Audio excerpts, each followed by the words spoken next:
top stories this morning. Home Affairs Minister Malusi Gigaba expected to testify before the Eskom parliamentary inquiry into allegations of state capture this morning. Metal Workers Union, NUMSA and Transform SA win urgent court interdict to prevent the Energy Department from signing deals with 27 renewable energy producers. A confirmation hearing expected in the Constitutional Court over access to information on the funders of political parties. If I knew that I did it deliberately, then I wouldn't have gone into contest. And from the sports desk, Proteas fast bowler Kagiso Rabada has maintained he had no intention to bump Australian captain Steve Smith, but says that this incident must stop as they can't continue letting the country down.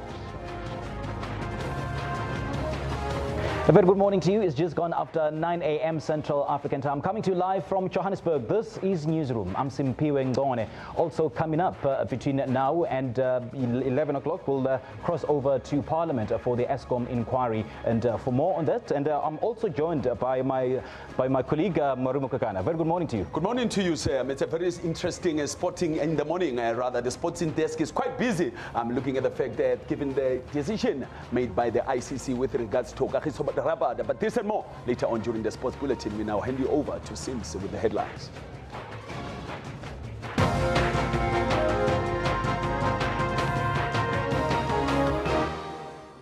Home Affairs Minister Malusi Gigaba is expected to appear today before the Eskom parliamentary inquiry into allegations of state capture. He will answer to questions relating to the period between 2010 and 2014 when he was Minister of Public Enterprises. The inquiry is expected to resume at 9:30 a.m. The new Home Affairs Minister is to face a grilling on his tenure as Public Enterprises Minister. Various appointments made to SOE boards on his watch will be a key issue. Gigaba's office has confirmed that he will attend, but the Guptas gave notice that they won't be gracing Parliament with their presence. The committee will now have to decide how to deal with them going forward. As for Dudu Myeni, a sick note is keeping her off the hook this time. The committee also wants former President Jacob Zuma's son Duduzane to appear at some point. Meanwhile, Scopa will also be taking a bite at the Hawks and the NPA. These entities already briefed other committees on cases involving state capture and corruption. We want to get a clear picture, not just on some of the topical cases that are at play, but broadly at the effectiveness and efficiency of the NPA. Because as Scopa, our main focus is how do we ensure that we have impact in the fight against corruption, and we believe that the Hawks and the NPA are very critical in this regard. Staying with state capture, the Mineral Resources Committee will consider allegations of undue political influence when Mosebenzi Zwane was minister. On Wednesday, President Cyril Ramaphosa will take his first oral question and answer session as head of state. And the human rights debate will focus on Nelson Mandela's legacy in fostering this across society. Abra Barbia, SABC News, Parliament. Metal Workers Union, NUMSA and Transform SA have won an urgent court interdict to prevent Energy Minister Jeff Radebe from signing deals with 27 renewable energy producers. NUMSA says the High Court in Pretoria granted the interdict late last night. Radebe was due to sign the multi-billion rand agreements with the independent power producers, or the IPPs, in a move expected to shift South Africa's energy mix towards greater use of renewable sources like solar energy. It's expected to create more than 61,000 jobs. NUMSA says the interdict prevents power utility Eskom from concluding the outstanding renewable energy power purchase agreement. The matter will be heard in the North Gauteng High Court on the 27th of March. A confirmation hearing is expected to be held in the Constitutional Court today over a Western Cape High Court judgment on the constitutionality of the Promotion of Access to Information Act. Now, this hearing relates to access to information on the private funding of political parties. In September last year, the High Court ruled that Parliament must amend the Act to allow public access to such information. Judge Yasmin Shinaz-Mir ruled that Parliament had 18 months to rectify inconsistencies in the PAIA following an application by a non-profit organization, My Vote Counts. Now, the MVC said it believed that information about the private funding of political parties and independent candidates was actually essential in helping voters make informed decisions. A second suspect in the albinism case is expected to apply for bail at the Witbank Magistrates Court this morning. It follows the killing of 13-year-old Kabisile Shabani, who was living with albinism, and her 1-year-old cousin Ngosikona Ngwenya. They were kidnapped at their home in Vosman, Witbank, in January. And more details of how the two children were killed are expected to emerge during today's court proceedings. And the first suspect, Tuiza Sangoma, was last week denied bail by the same court. They are charged with kidnapping, killing and removing some of the body parts of the child with albinism. And for an update on this case, our SABC reporter Sibongile Mkanimpouleni joins us outside the Witbank Magistrates Court. A very good morning to you, Sibongile. Thank you for joining us now. How is the situation for this? This is a very emotional case. How is it that where the community is so much involved? Yes, good morning, Simpiwe. A very emotional case indeed, especially last week when gruesome details of how especially the child with albinism was killed, her body chopped off and body parts transported in a bucket in a car by these people that have committed this heinous crime. We saw her mother and sisters, as well as the entire family and albinism family, crying in court last week when these details emerged. We're expecting more gruesome details again today as the other suspect is appearing for his bail application. He could not be represented by the same lawyer as there were conflict of interest rather with their statements. He seems to be blaming the Sangoma seems to be blaming him. But to tell us more on what has been happening in terms of the police and government sides, I have the Minister of MEC for Community Safety in Mpumalanga, Mr. Pet Ngomane. You are in court today and we've seen a lot of anger from the community, a lot of dedication and hard work from the police's side. How is it going with the family? No, thanks for the opportunity. We are here to support our people and protect each and everything which is happening here, which we think is not, it's against the rule of law. And according to the police and the law, we are happy the way it's going, because even last week, the person who is alleged to be killing the children has denied bail, and we are happy about that. And today we think we are going to continue to protect the rights of our people and protect them and make sure that we continue to show people, even though there are political parties, we are happy that everybody is protecting the rights of our people. Thank you very much, MEC. We have the chairperson of the region in the ANC, who's also MEC for human settlements, Mr. Speedy Mashilo. We've seen political parties here, especially the ANC. From day one, they were at the house. Last week, we saw EFF joining hands with the ANC here outside court. And today, we are seeing DA. On your side, as political parties, what do you say about this? Well, we're grateful. We are the leader of the society. That's what the president told us, and that's what the ANC is all about. Well, of course, we're excited. We have made a request last time that this court must be moved from here, this case, to the High Court, so that it can get a maximum sentence. Because we believe this is a law court. It's not going to give us what we want. Our people, they want justice to be done. And that's why we have mobilized our people, so that we come here, we show every person that's something that is barbaric, we can't tolerate, and we want them to be sentenced. They must be removed, whether it's a Sangoma, whether it's what, it's a pastor, as they alleges the number of people involved, want them to be sentenced. And that's why we're here as the ANC.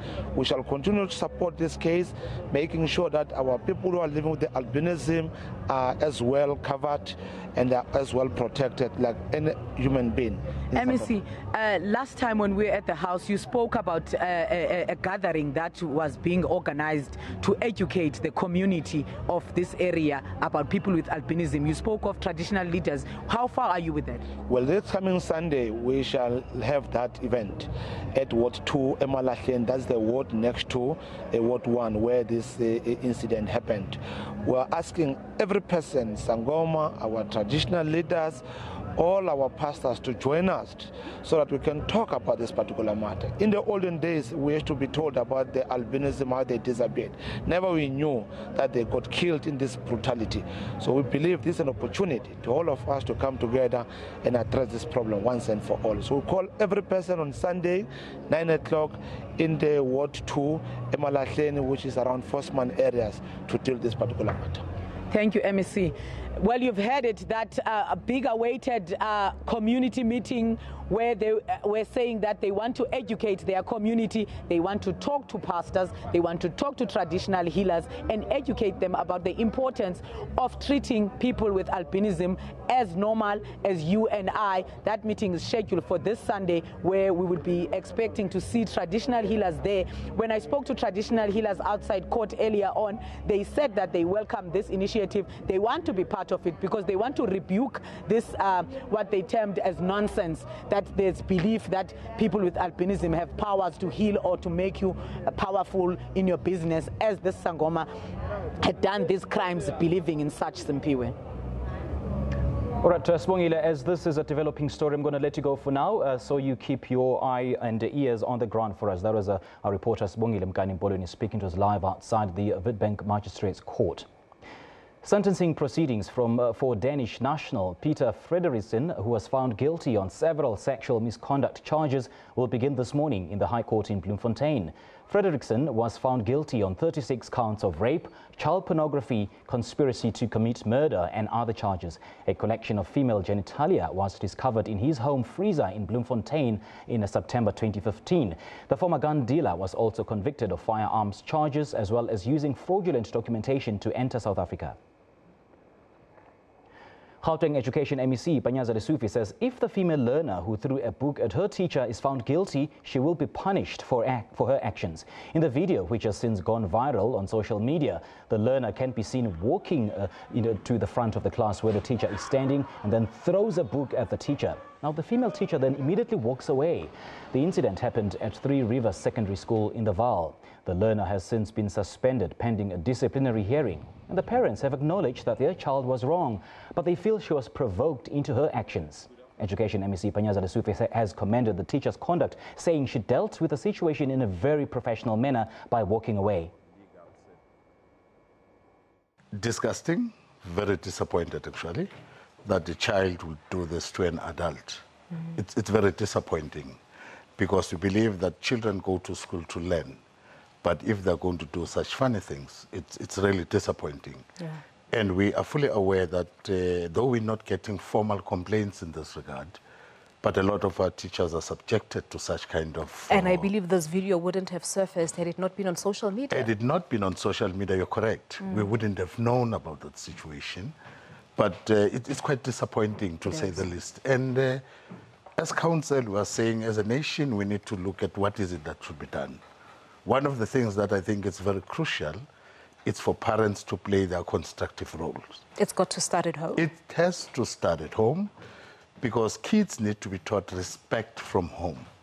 Because if a kid is taught well respect at home, the child will be able to do that at school. But one would argue, Babundlovu Kuti, at times you raise your child very well within the boundaries of discipline and good behavior, but the crowd that they mix with outside at school, the peer pressure that's there outside may also be influential. I agree with you that you've got that group of learners who are most influenced by their friends and peers.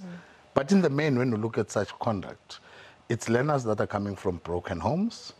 It's learners that have not been taught well to respect adults, who don't have respect for adults, basically. Because remember, a teacher stands in the place of a parent at school. And if, as a child, you could lift up your hand to your parent, you can easily do it at school. It becomes a terrible thing. And like I said earlier, our teachers are subjected to all such kind of abuse. And looking at the video, we really, as council, appreciate the mature nature in which the teacher handled this. Association of South Africa says it wants answers from the Public Investment Corporation regarding its knowledge of the trouble surrounding VBS Mutual Bank. The Reserve Bank has placed VBS on curatorship. The PIC is the second majority shareholder in VBS with a 27% stake. In a brief press statement released earlier today, the PIC says it will work closely with the appointed curator, Sizwe Nzaluba Gobodo, to assist the bank. At the same time, there is misreaction about the Reserve Bank's decision to put VBS under curatorship, and some believe that the bank could have been bailed out, while others say the regulator was correct to follow the rules. Seventh Association of South Africa, which invests about 200,000 members' pension funds in the PIC, says it is concerned about the role of the PIC in the VBS matter.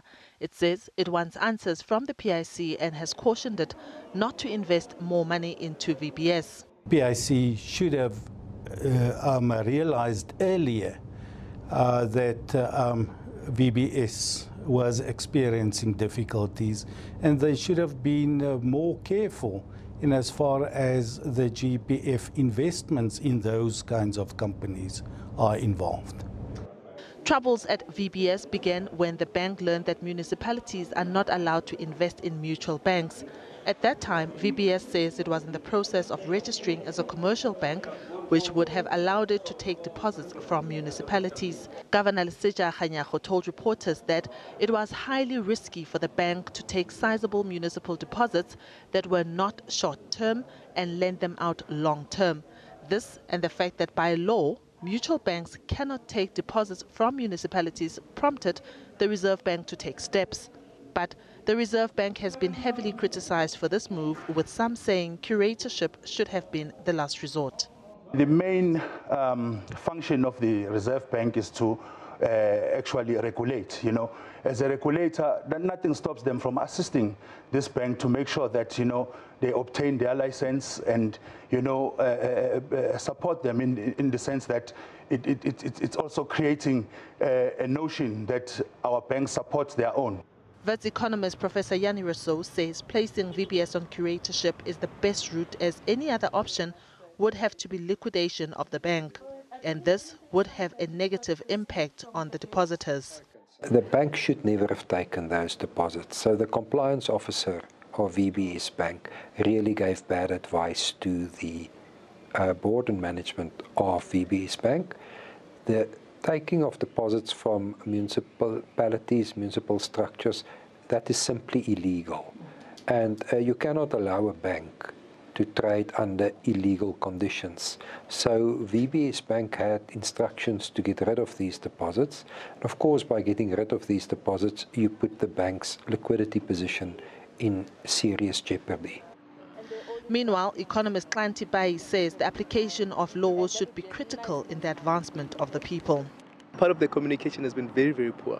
The standpoint of our regulators, to me, has come up as rather harsh, if not actually almost like a level of callousness or arrogance that, we are here, we've got the authority, rather than to say, how do we use our authority, how do we use our powers to assist, to get things done. The Black Management Forum says it is of the view that it is an opportune time for the Reserve Bank and the National Treasury to move faster and act on an observation made by the Portfolio Committee on Trade and Industry and the Standing Committee on Finance.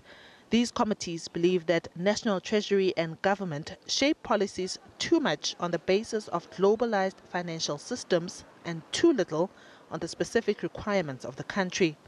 National Treasury says it is never the intention of the Treasury for any bank to be liquidated, particularly a small black-owned bank. The South African National Civic Organisation SANCO has called for action against municipalities that invested their finances with VBS Mutual Bank. Now, this follows South African Reserve Bank Governor Listeriosis' announcement on Sunday that the bank had been placed under curatorship. And for more on this story, we joined in studio by the chairperson of the South African Civic Organisation in Ekurhuleni, Chris Malemacha. A very good morning to you, Chris, and thank you so much for joining us. Thank you, and very welcome. Well, I guess the starting point would be to first determine if the municipalities are investing their monies with the VBS Bank. Were they aware that the bank is actually not registered as a commercial bank? No, thanks. Let's start by correcting. I'm not the chairperson of Ekurhuleni. I'm the chairperson of the province, Gauteng. Okay. You see here we are getting different messages. But what we understand, it is not up to the municipality to be aware what the law says. I think what they are definitely sure and they were aware of is that in terms of the Municipal Management Financial Act, it requires the approval of the Treasury. So there was no way that they could go ahead without having that particular approval. So by getting the approval, there was no way that it was not going to let them know whether they are right or wrong. So from where we are in our view, they've done it deliberately with the intention to get the interest and pocket them, because what we view, the whole exercise, it is got the system of condoning money laundering, where people's money, the money which is meant to go and develop the communities, is taken for investment. It is not exactly what it was meant for. And in that case, it means it's denying our people an opportunity of development. Therefore, it goes for an investment which is contrary to the National Treasury's approval. National Treasury, in that case, we view this as just a mere scheme for the people to launder with these monies. So you believe that the municipalities were actually aware and they were complicit in the irregularities? They were very aware. That is why they started phoning each other and come in main numbers to go invest. Because the municipality, our understanding, they've got capability of knowing the rule. For the mere fact that they know this is not their money, is governed by the Treasury, and they know that they are bypassing that particular act. They were fully aware.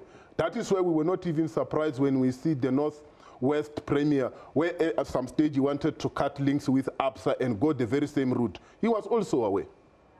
So what sort of action do you think needs to be taken against these municipalities? You see, number one, the money that they think is not there to be used, let's take the money to the Treasury and it be allocated where it needed most. To those who have done it deliberately, we must go and investigate. Should it be found out that the money they got with their interest and the interest is not accounted for, they must go straight to jail.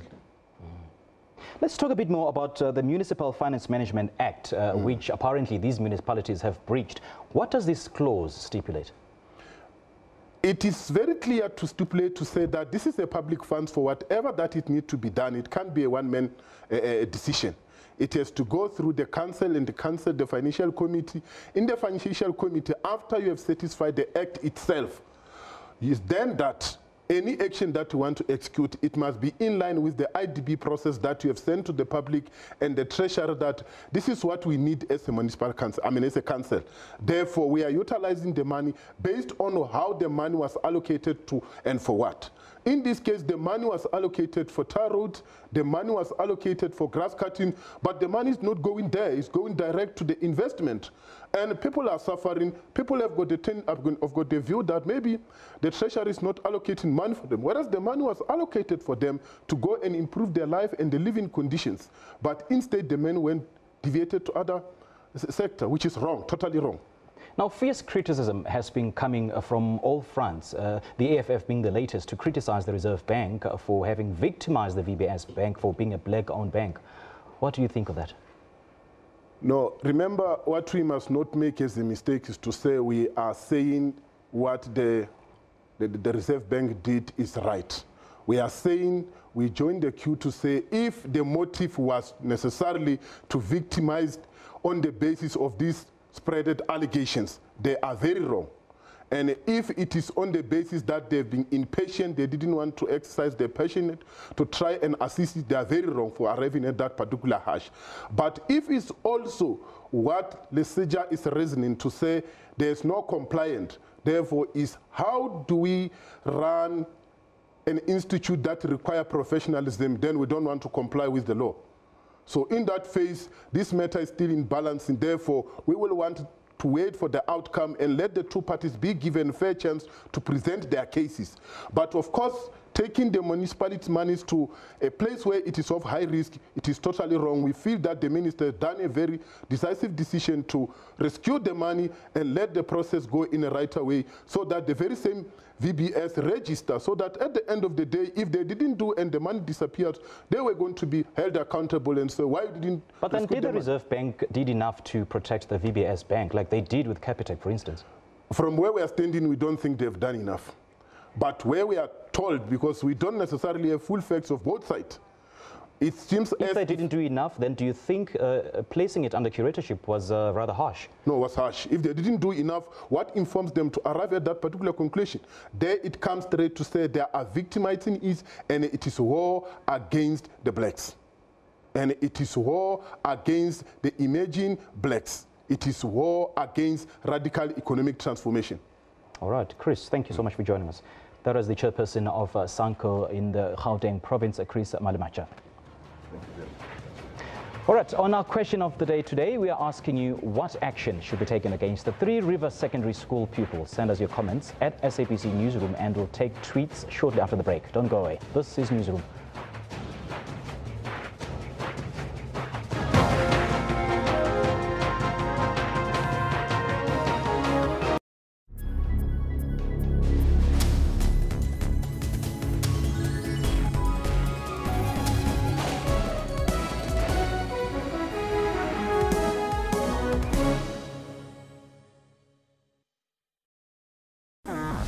SABCnews.com is your one-stop digital portal to all the news you need.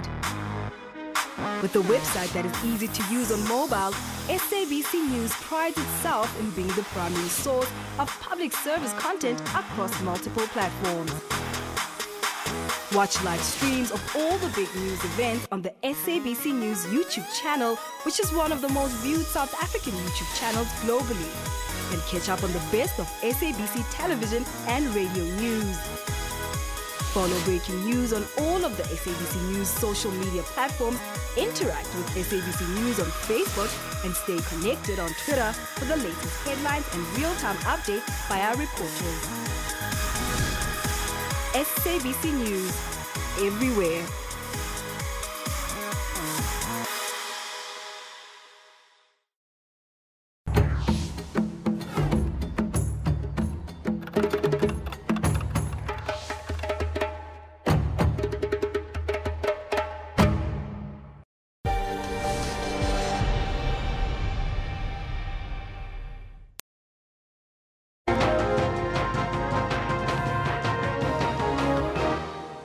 It is 27 after 9. A warm welcome back. You're watching Newsroom. Thank you so much for staying with us. Now our question for the day is what action should be taken against the Three Rivers Secondary School pupils? Send us your comments at SABC Newsroom. And well, let's take a look at some of the tweets that have been coming through this morning. Tabo Quincy Petter says, we send our children to school to learn. I think the Satanism and peer pressure played a very good part to those three. Now, these three need to be disciplined, finish and clear. How can you expect a learner from school? And Sokaga says, punish the child, don't expel her from school. Melobu says she must be expelled. And on our poll question today, do you think the Constitutional Court should force political parties to disclose their donors?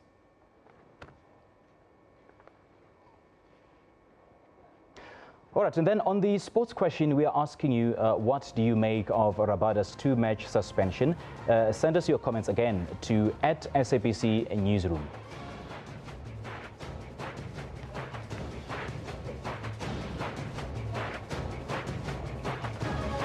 All right, we're trying to get up tweets up on air. All right, let's now take a look at what's been coming through this morning. Sokaga again says he didn't do it deliberately. The OC's Zinegwaba.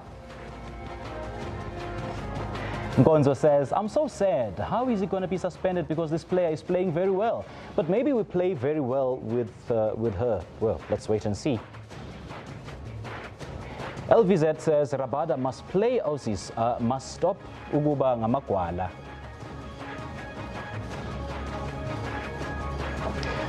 Well, those tweets are coming in fast and furious. Let's also take a look at what's happening on our Facebook page. Well, today we see 5 of the 6 inmates who escaped from Paulsmoor prison outside Cape Town on Sunday night have been rearrested. Now, the prisoners aged between 20 and 24 escaped by bending the burglar bars in their cells and using a makeshift rope of bedding and clothes to climb over the fence. Then officials with the fisheries branch of the Department of Agriculture, Forestries and Fisheries will now have to undergo state security check and vetting practices. And finally, about 100 National Union of Mine Workers of South Africa affiliated workers from Abengoa Solar's 3 power plants in the Northern Cape have embarked on a strike in Uppington and Porfida. Now simply search for SABC Newsroom on Facebook, follow us and then interact with us. And now let's take a look at the front pages from around the world. Starting right here in South Africa, the Business Day reports that Tsipiwa Matodzi, the chairperson of Vele Investments, has quit as questions swirl around VBS Mutual Bank as one of Vele's largest investments and the reasons for its curatorship. Moving on beyond the borders now to Angola. Journal The Angola says the President of the Republic, João Lourenço, yesterday appointed the former Director General of the Foreign Intelligence Service of Angola, Fernando Garcia Miela, to the position of Head of State Intelligence and Security Service. And finally, in Swaziland, the Swazi Observer reports that patients had to be transferred to other hospitals following the damage to the maternity ward at the Mbabane Government Hospital after the heavy rains that were experienced on Sunday afternoon.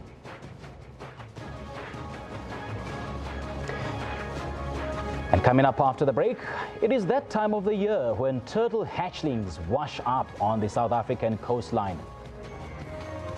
And some lucky ones, like Yoshi, the famous turtle, end up at the Two Oceans Aquarium in Cape Town. More coming up after the break. If I knew that I did it deliberately, then I wouldn't have gone into contest. Has maintained he had no intention to bump Australian captain Steve Smith, but says that this incident must stop as they can't continue letting the country down. We know that in Cup, it's very simple, you're either in or out. So fully aware of that, we have a mental strength that will carry us in that match. And Orlando Pirates coach Milutisian Sredovic is expected to show faith in the squad that beat the Kaizer Chiefs in an ABSA Premiership match earlier this month for tomorrow's Nedbank Cup second round match against Cape Town City.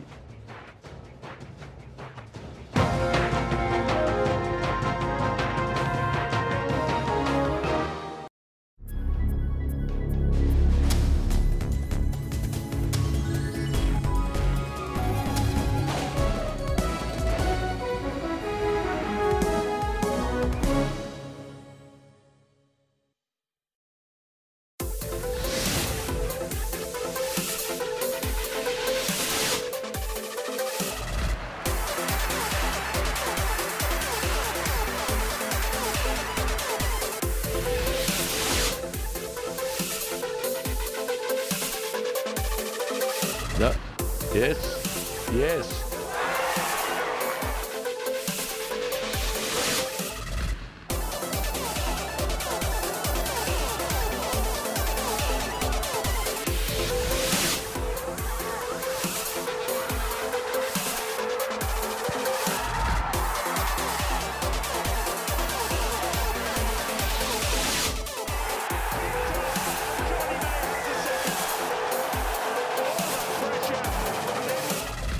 Sports Live every Saturday and Sunday at 7:30 p.m.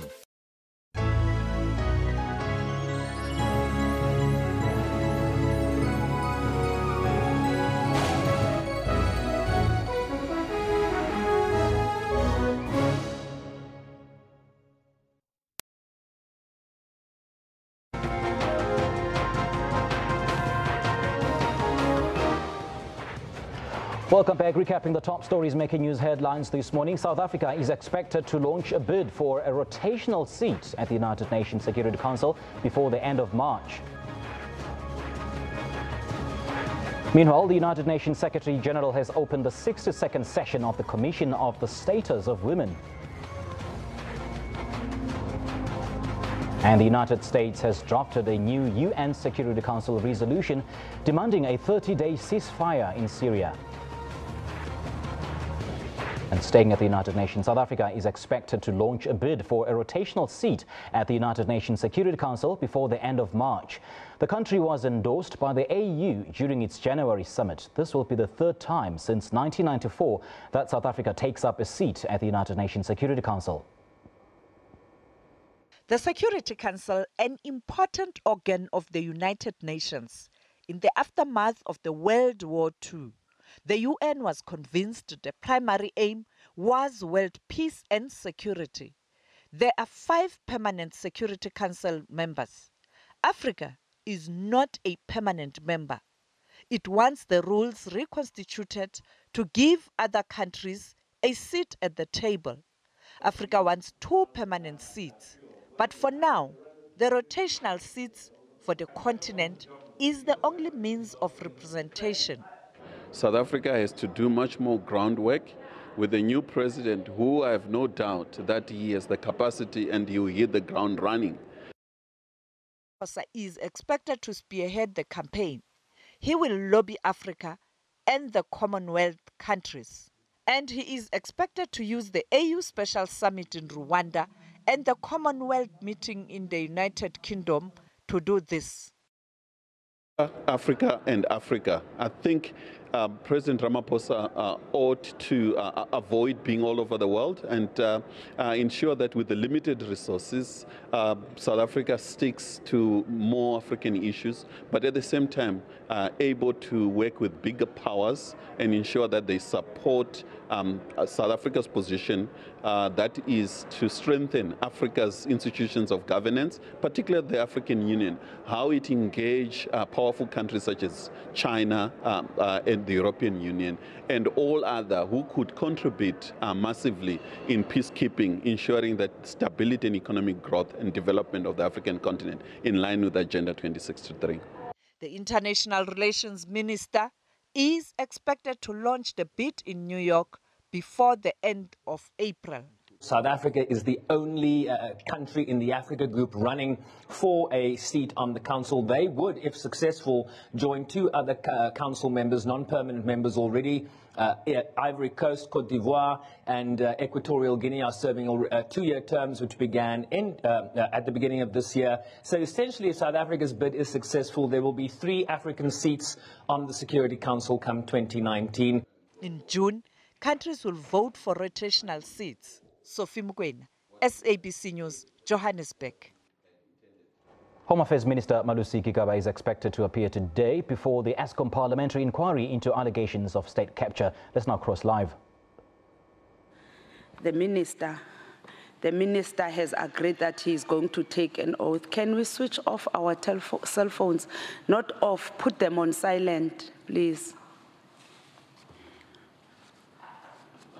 I know other people cannot handle them, cannot manage their cell phones because others are new.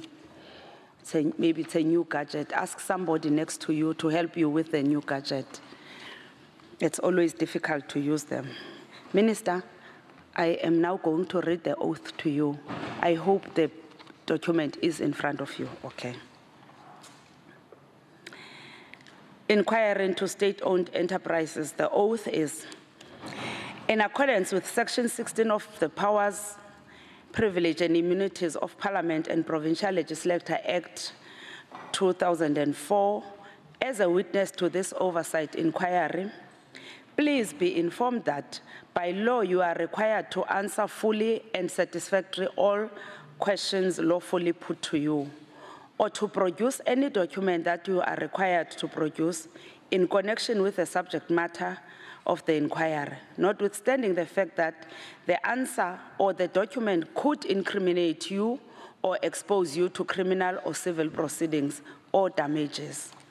You are, however, protected in that evidence given under oath before a House or committee may not be used against you in any court or place outside Parliament except in criminal proceedings concerning a charge of perjury or a charge relating to the evidence or documents required in these proceedings. Please be aware that in terms of Section 17(2) of the Powers, Privilege and Immunities of Parliament and Provincial Legislature Act, a person who willfully furnishes a House or committee with information or makes statements before it which is false or misleading commits an offense and is liable to a fine or to imprisonment for a period not exceeding 2 years. You are therefore required, Minister, to take the oath. You take the oath, yes. You read what is in the paper at the second page. Thank you. No, you can be seated. It's...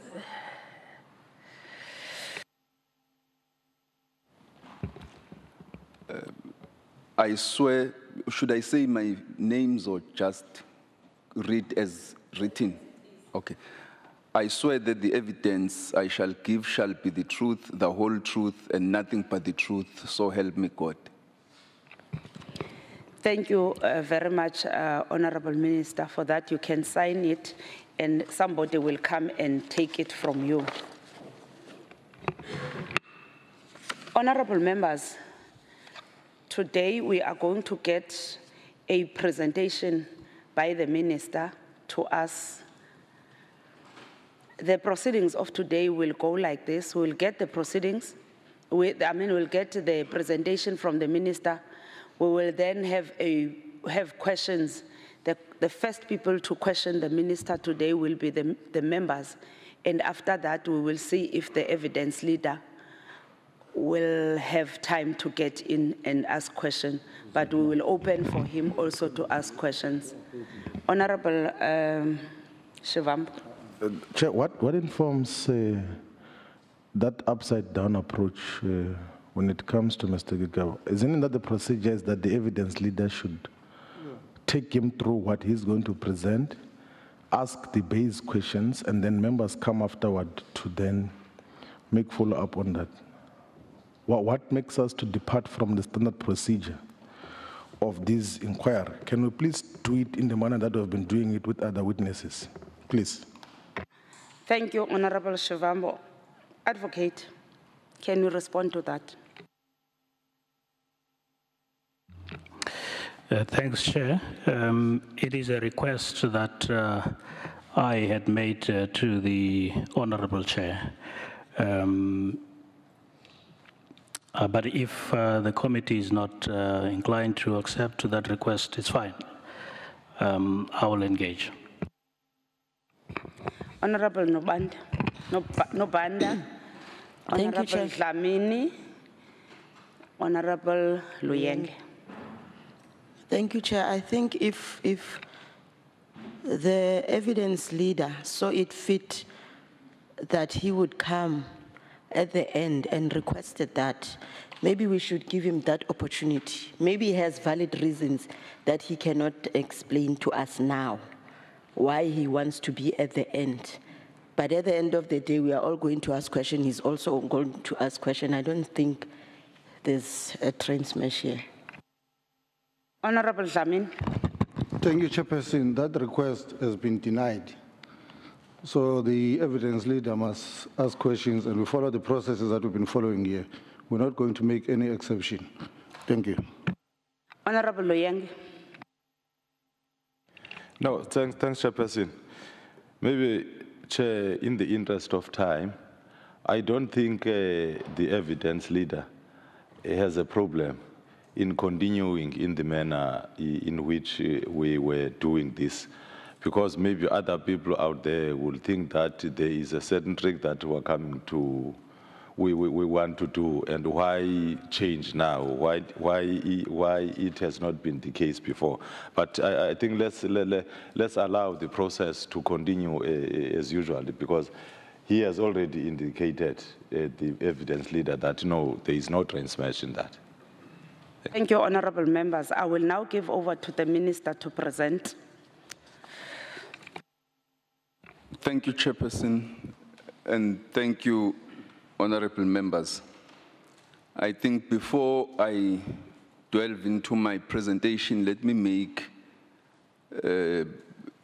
two statements. The first one being that we have furnished you this morning with a final version. It unfortunately is written draft 21. That's only an editorial matter.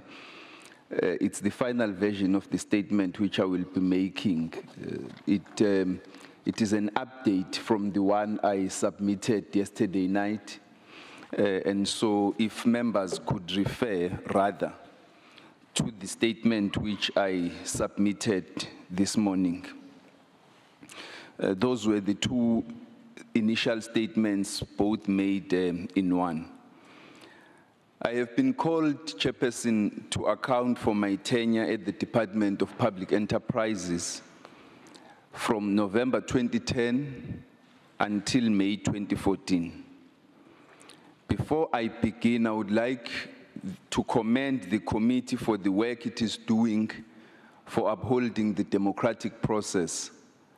I welcome the opportunity granted to me to address the concerns around allegations of state capture insofar as I'm able to do. I am further grateful for the extension granted to me to peruse the relevant documentation. I have had to request large volumes of documents from the Department of Public Enterprises. I requested these in batches as I became aware of their necessity, and some of them have not yet arrived. Consequently, if this committee has any questions that pertain to outstanding documentation, I will undertake to answer those in a further written submission upon receipt of the outstanding documents. For the time being, however, I ask the committee to note that my testimony today is based on my memory and on confidential documents that were provided to me. I have no issue providing these documents to Parliament should their confidentiality be lifted. I take seriously both the allegations that have been made in relation to state capture and my opportunity to address them.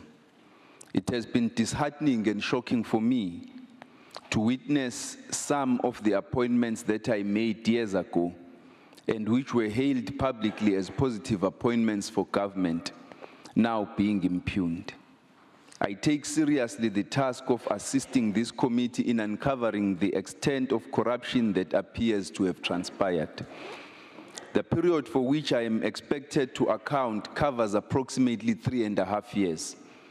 I requested clarity from this committee as to what was expected of me, and I received a response indicating that I am required to do 4 things. The first is to account for Mr. Dame's testimony. The second is that I am expected to account for governance at Eskom.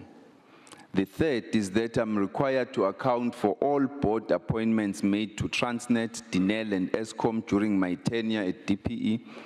And lastly, I'm required to address the issue of any alleged Gupta-linked contracts that may have been concluded at Eskom, Dinel, and Transnet during my DPE tenure. To avoid confusion and repetition, I am going to structure my submission to deal with the above topics in the following order. First, I will discuss corporate governance at Eskom during my tenure. Then I will address what I consider to be the material and relevant portions of Mr. Dame's testimony before this committee. And I will then deal with the additional aspects required by the committee, such as clarity on board appointments, governance, and contracts. Brian's testimony included 4 aspects that I consider as being relevant to me. The first aspect was the allegation about the meeting between my then legal advisor, Mr. Siyabonga Mahlangu, and a Gupta brother. The second issue raised was the alleged difference in the quality of governance and structure between the board led by Mr. Makwana and board as it was led by Mr. Zola Tsotsi. The third pertinent issue was Mr. Dame's resignation. And the last topic pertaining to me that he dealt with was the Kuberg steam generator contract. I was asked to address governance at Eskom. This request was not clarified by the committee, so I will respond by outlining governance in very broad terms.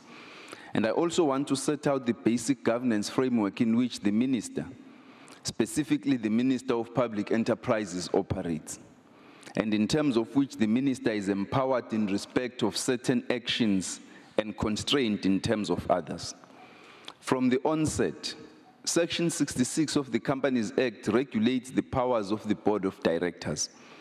In terms of structure, the state-owned companies have unitary board structures, meaning they consist of a single board with both executive and non-executive directors. The board's chairperson, chief executive, chief finance director, and non-executive directors are appointed by the shareholder. I will discuss details of those appointments later. The directors are drawn from diverse backgrounds and bring wide-ranging experiences and professional skills on the board. These skills are supplemented by external members of at committee level. The performance of the board and individual directors is evaluated each year. The term of non-executive directors is between 3 and 5 years, depending on the particular SOC's memorandum of incorporation, and is subject to review at the annual general meeting. Retiring directors are eligible for reappointment. The management of day-to-day operations is delegated to the Chief Executive Officer. The Chief Executive is supported by the Executive Management Committee and its subcommittees. Relating to government specifically, all the state-owned companies under the Department of Public Enterprises, including ESCOM, adhere to a myriad of laws, legislation, and codes, including the Companies Act of 2008 and the Public Finance Management Act of 1999. King 3, the Protocol on Corporate Governance in the Public Sector, and various international benchmarks regarding best practice, such as OECD guidelines. All state-owned companies are answerable to government. I, in my capacity as Minister of Public Enterprises from November 2010 until May 2014, was the shareholder representative of the government and had oversight responsibility for the state-owned companies in the portfolio of the Department of Public Enterprises. Relating to governance, I would like to outline for the committee the general process followed by the DPE during my tenure in appointing the state-owned companies boards, board subcommittees, and executives. I would like to deal with the extent to which the Minister of Public Enterprises, the Ministers of Public Enterprises are involved in procurement. What I am about to set out is the normal practice. There is usually some deviation relating to the processes in various state-owned companies depending on their MOIs. In respect of board appointments, the process commences in the run-up to the AGM of the various state-owned companies. Prior to the AGM, the minister is presented with a motion relating to certain board appointments, which will become part of the resolutions taken at the AGM. The motion normally covers the proposed reappointment, appointment or retirement or rotation of serving board members. The motion is usually submitted to the minister well before the AGM. And when it is received, the department then evaluates the names and submits a memorandum to the minister detailing the period served by board members and which board members should therefore be reappointed or retired. If there are vacancies on the board, the department will recommend to the minister candidates to fill those vacancies. When the department conducts skills audits and discovers that there are skills gaps on the boards, the department also recommends candidates to fill those positions. The names of candidates are sourced widely, including from recommendations by company or board itself, from a database maintained by the DPE and updated through periodic calls for public nominations and others. When the department recommends candidates to the minister, it does so by providing a rationale for the proposed appointment, and the minister is also provided with the resumes of the candidates. Once the minister has applied his mind to these candidates or her mind and given their approval, the preferred candidate's profile then serves before the relevant cabinet committee, and only then does it serve before cabinet. Cabinet approves all board appointments, including executive directors who are ex-officio board members. I then also deem it necessary to set out how subcommittees are constituted in order to dispel any notion of interference by me in the establishment of allegedly problematic subcommittees at ESCOM, DINEL, and Transnet. All subcommittees are the business of and are appointed by the board. This is consistent with the Companies Act. The only committee that comes to the Minister of Public Enterprises' attention is the Audit and Risk Subcommittee, because the state-owned companies' MOIs provide that at the AGMs, the boards must present for my approval the members and the chair of the Audit and Risk Subcommittee.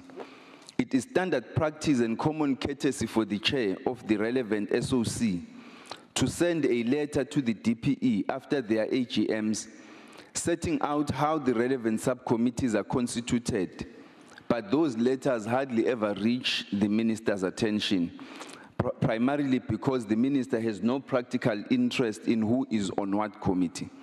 This is because if the minister wishes to interact with an SOC, that minister will either meet the chair or call a special general meeting.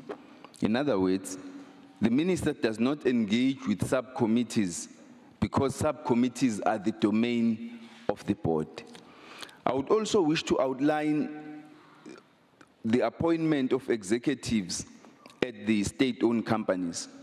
As I mentioned above, Cabinet has established a principle that the appointment of CEOs and CFOs must be recommended to Cabinet for approval and not just for noting, as is the position with other directorships. While I am on this topic, I also want to draw a distinction between acting and permanent appointments. Acting appointments are within the exclusive purview of the board. The board simply informs the minister, and the minister doesn't need to inform Cabinet. The position is different for permanent appointments, which is the position I set out earlier. I hope that this clarifies for the committee the role played by specifically the Minister of Public Enterprises in the appointments of board and committees at the state-owned companies. And I further hope that it dispels the incorrect notion that ministers are at liberty to interfere in board committee appointments. The reality is the minister is severely constrained, and in reality, just one cog in a very large wheel of SOC board approval mechanisms. Having dealt with the board, I want to move on to the minister's role in procurement at state-owned companies. The short answer is that the Minister of Public Enterprises does not have a role in procurement. The only time that procurement issues serve before the minister is when certain large tenders require PFMA approval and are therefore submitted to both the Minister of Finance and of Public Enterprises. Let me explain when this happens. Materiality thresholds are determined at every SOC. Materiality thresholds are the amounts at which tenders require Section 54 PFMA approval from the minister. They are different at each SOC because they are determined, among others, by asset values. If a proposed tender value falls below the threshold, the minister's approval is not required, and the minister is usually not notified of those procurement initiatives. If the threshold is exceeded, however, the SOC needs to apply to the minister for PFMA approval. I must make it perfectly clear that even in instances where the minister's approval is required, the minister is kept at arm's length throughout the process. First of all, the Section 54 approval request should go to the minister before the tender goes out. And if there is any overlap, the minister is not apprised of who the bidders or potential bidders are. There is no scope for interference. When the minister considers the approval, he simply considers the business case before him and either approves or rejects the request on that basis. I must unequivocally set it out that I at no stage established a procurement committee, as this would be outside my purview. That concludes what I have to say on the general procurement practices. I now want to progress to specific details that were required of me by this committee.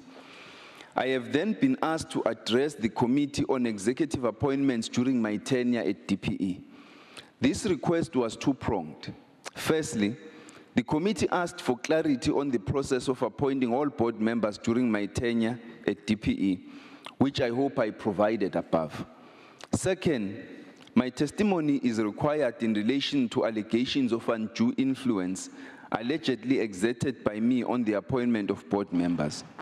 I will address these questions chronologically and factually in relation to Eskom, Dinel, and Transnet, beginning with Eskom.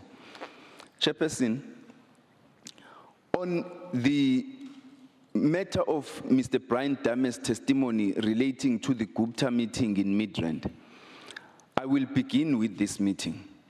Mr. Dames made mention during his testimony that my advisor during my tenure, Mr. Siabonga Mahlangu, called Mr. Brian Dames to set up a meeting in Midrand to see some people and to discuss official Eskom business. Brian thinks that one of the attendees at this meeting was one of the Gupta brothers. Mr. Dames went further, stating that at the meeting they discussed requests for coal contracts to Litabo coal station in the Free State and requests for another coal power station to be built in the Free State after Midupi and Kusile were completed. This new coal power station was referred to as Coal 3. According to Mr. Dames, he received a call from Mr. Mahlangu. I did not know anything about this phone call, nor did I have any knowledge of the scheduling of the meeting. To this end, I think it is relevant that Mr. Dames, in his evidence, did not say that I called the meeting. This is both fair and accurate. I can also tell you that Mr. Dames did not call me about this meeting either before it happened or afterwards. The first time I heard of this meeting was following his testimony to this inquiry. If anything about the meeting made Mr. Dames uncomfortable, I would go as far as to say that he should have called me about this. We had a good working relationship and we communicated often.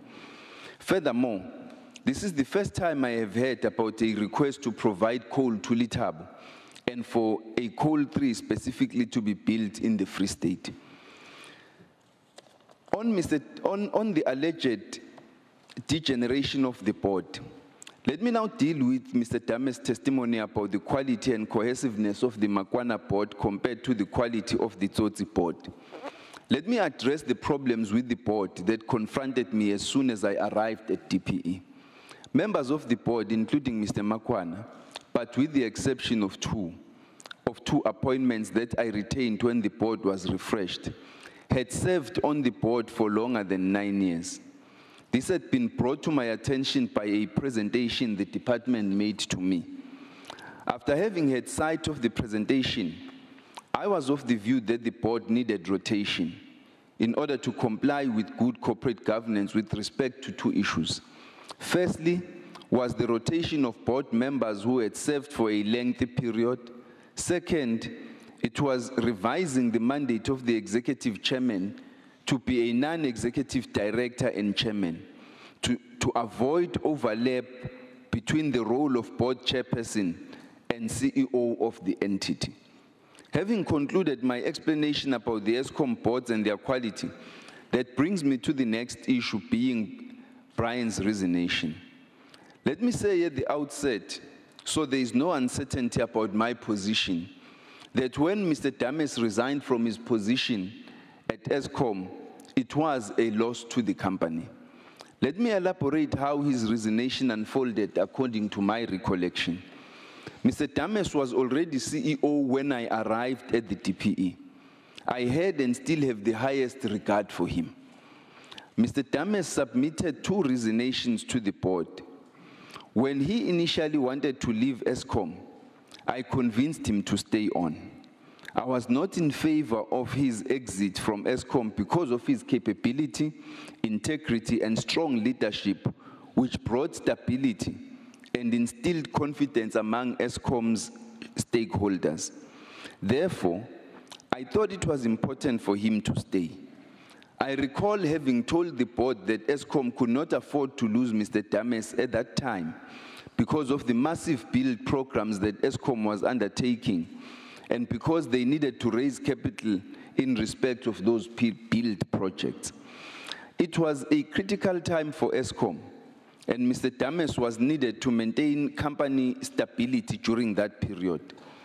It seemed to me that there were tensions between Mr. Dames and some members of the board, which could have become a distraction. I intervened And I recall having informed Mr. Tsotsi at a meeting once in my residence in Pretoria that, quote unquote, Brian is not going anywhere. I maintained this position until he finally tendered his second resignation in 2013, when it became clear that the tensions between him and Mr. Tsotsi could not be resolved. At that stage, the board accepted his resignation and I urged them to focus on transitional arrangements. I speak sincerely when I say that I endeavored to the best of my ability to ensure Mr. Dames remained at Eskom. And it was unfortunate to have lost his services. In the end, he left Eskom 2 months before I myself was redeployed from DPE. The last issue I want to deal with is in relation to Mr. Dames' testimony, that is Quebec steam generator tender. I want to factually clarify the reasons that the process had to be restarted. And the reasons for this are simple. The Quebec steam generator was a large tender. It was above Eskom's materiality threshold. Because of this, it needed my approval under Section 54 of the PFMA and that of National Treasury.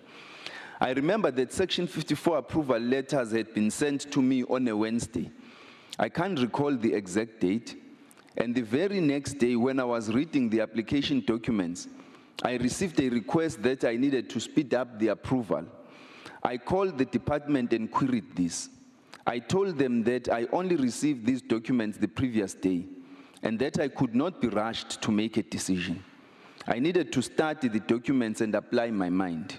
In response to my query, I discovered that Eskom had already called the company that was going to supply the generators and they were ready to sign the contracts. In other words, Eskom was going to sign the contracts before I had even finished applying my mind to the documents that were in front of me. I was being expected merely to rubber stamp the Section 54 application instead of approve it, and I was not willing to do that.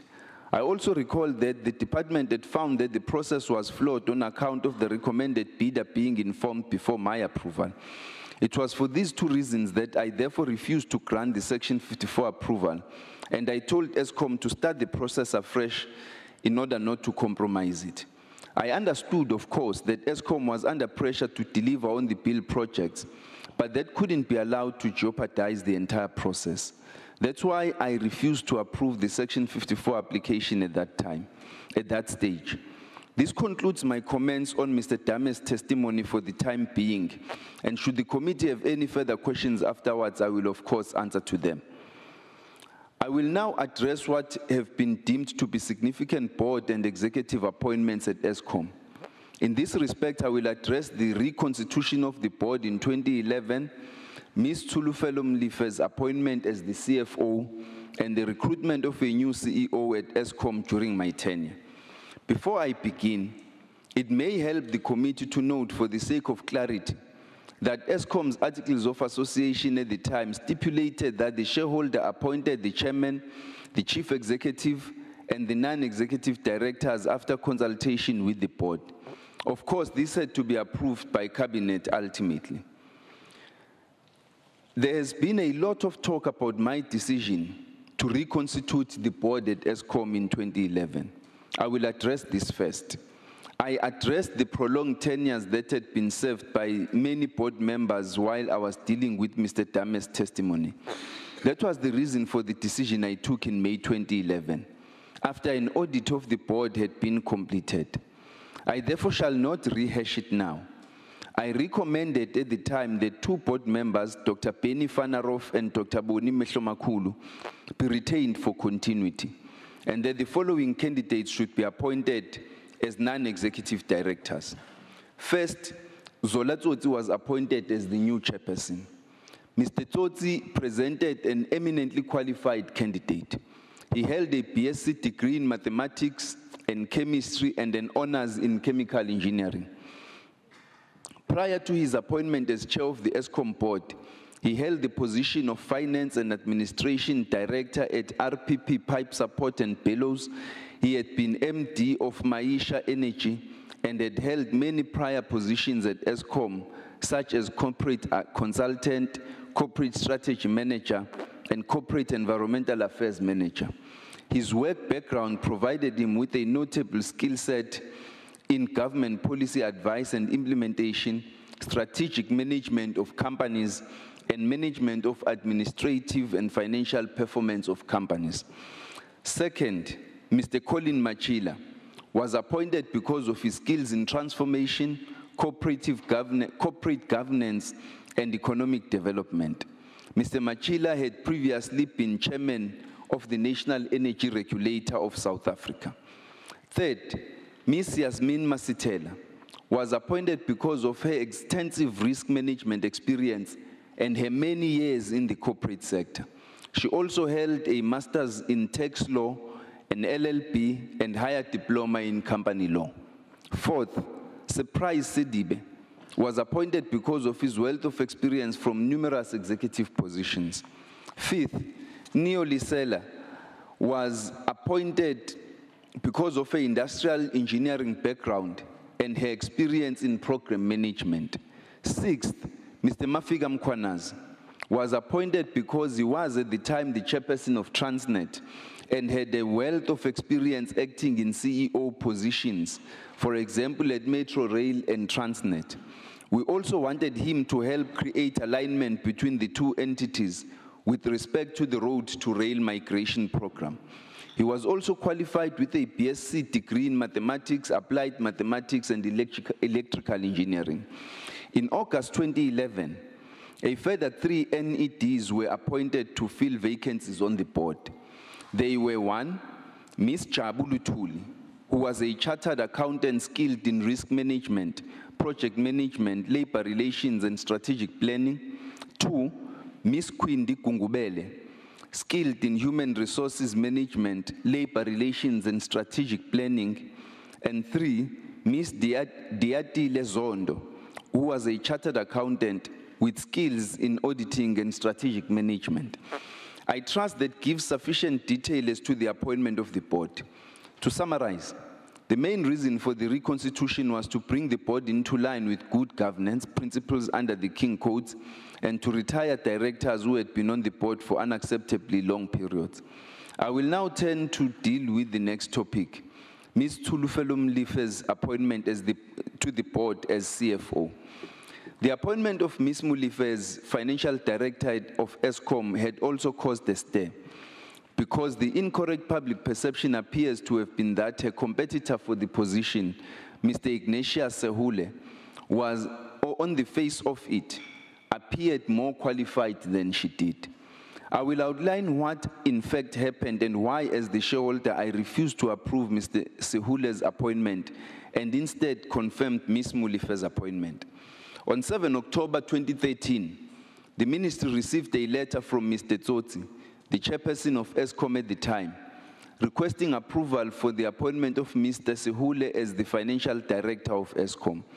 In terms of the MOI of Eskom at the time, the board evaluated, nominated, and appointed a candidate, provided that the shareholder supported each candidate. In the event that the shareholder did not approve the candidate could not be appointed, and the board would have to nominate an alternative candidate. In summary, I needed to support and endorse the candidate. I received advice in the form of a decision memorandum from the DDG of Legal and Governance in DPE on this topic on 29 November 2013.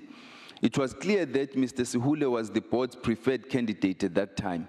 However, Ms. Mulife's name also appeared as one of the top names on the list that had been provided to me. The department had identified certain concerns about the recruitment process pertaining to Mr. Sehule's proposed appointment, and I was advised of this. Firstly, the letter recommending Mr. Sehule had omitted relevant documentation. In addition to these shortcomings, I also had numerous other problems with the proposed appointment of Mr. Sehule. First, Woodburn Men, the headhunting agency, had produced a report that indicated that Mr. Sehule had difficulty working in political environments. While this may ordinarily not seem to be a problem, Eskom is a public entity and therefore has a political role. The executive directors must be able to hold their own in political environments. And doubts had been expressed to me about Mr. Sihule's ability to do this. Secondly, I was also alerted to the fact that it would be difficult for the department to meet his current remuneration package. At the time, he was receiving guaranteed annual remuneration of 4.5 million rand with a bonus of 4.2 million rand. Eskom's prior CFO had earned a total remuneration of 5.9 million rand. Lastly, and of great concern to me, was that the proposed appointment of Mr. Sihule gave no consideration to gender parity. The majority of executive directors on the boards of state-owned companies were male at the time.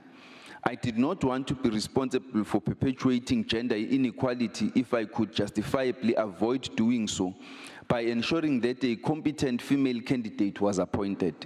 To that end, I had in front of me Ms. Mulifa's CV, which indicated that she was well qualified for the role.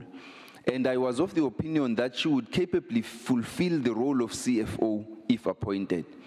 Ms. Mulifa's name was one of the top 3 candidates' names given to me, but there had been no cogent reason given for denying her the appointment. To assuage any doubt of Ms. Mulifa's qualification for the role, her brief background was that 1, she had a BCom honors and had qualified as a chartered accountant. 2, she had joined Eskom in 2005 already as a finance manager. 3, she was soon thereafter promoted to divisional executive. And 4, she had been reporting directly to the CEO at the time and served as an executive committee member. Overall, the concern was that Mr. Sihule's remuneration would prove a challenge.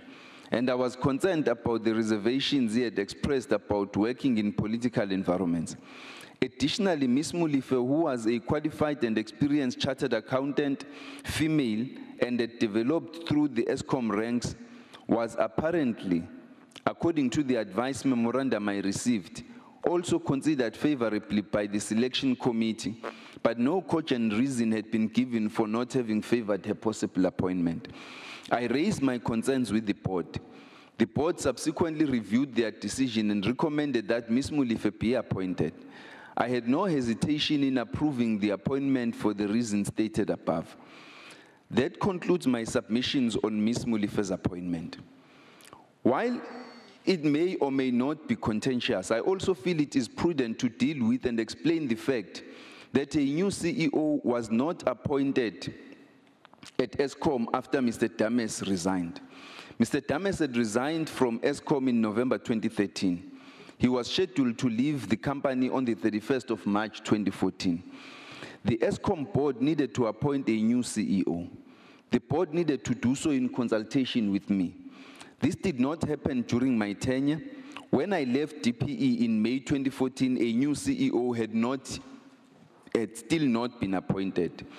Close to the end of Mr. Dames' resignation period, the ministry received a letter from Mr. Tsotsi.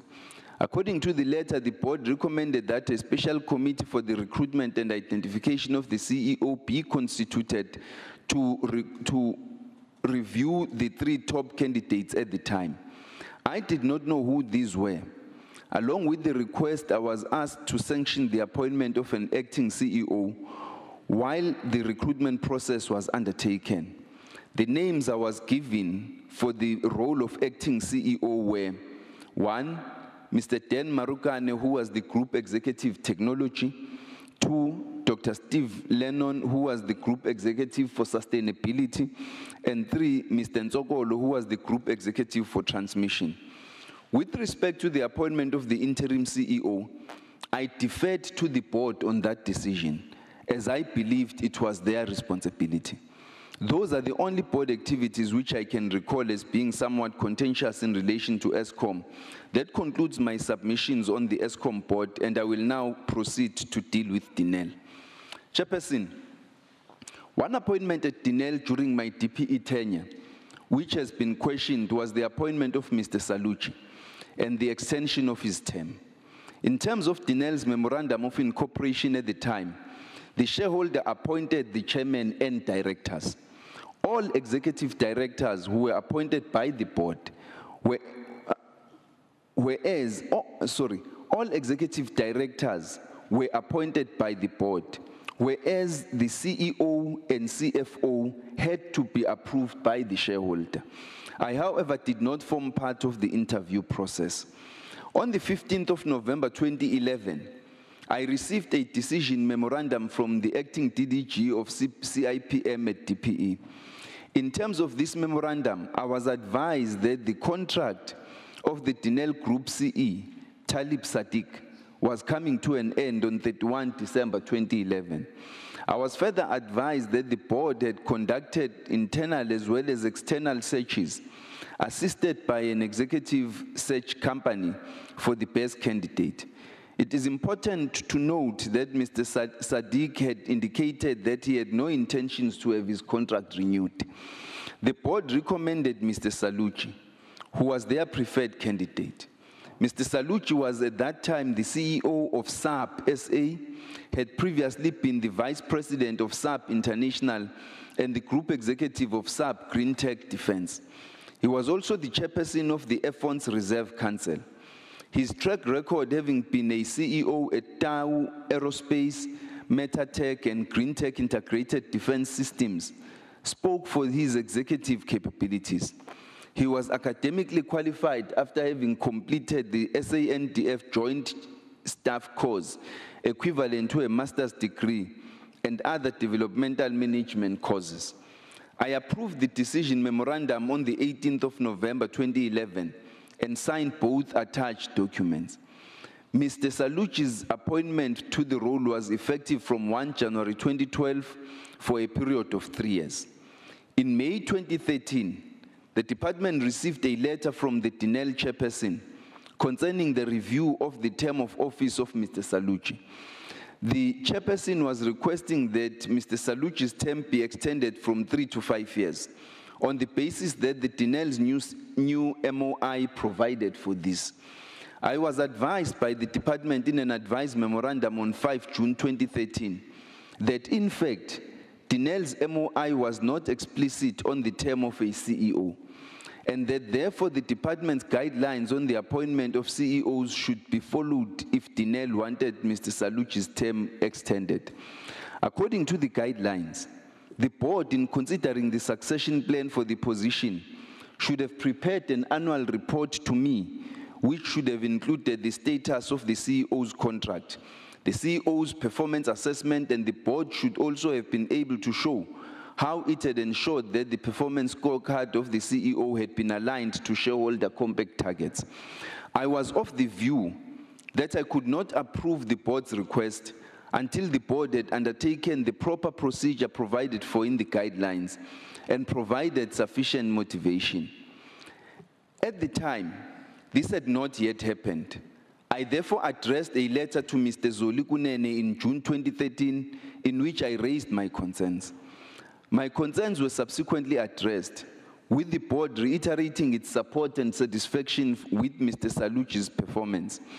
On the 22nd January 2014, I therefore gave my approval of the board's decision to extend his term to 5 years, after which Cabinet was informed.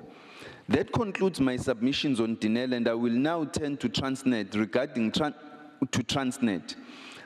Transnet, I intend to address board appointments, Brian Mulife's appointment, the proposal of Mr. Iqbal Sharma's appointment to the position of board chair, and related appointments. Chairperson, at Transnet at the time, non-executive directors were appointed to the board by the shareholder representative on generally a 3-year term, which was confirmed annually at the AGM. As for the appointments themselves, the board was responsible for the appointment of the MD, who was referred to as the CEO, after consultation with the shareholder, and the board appointed the CFO and informed the shareholder.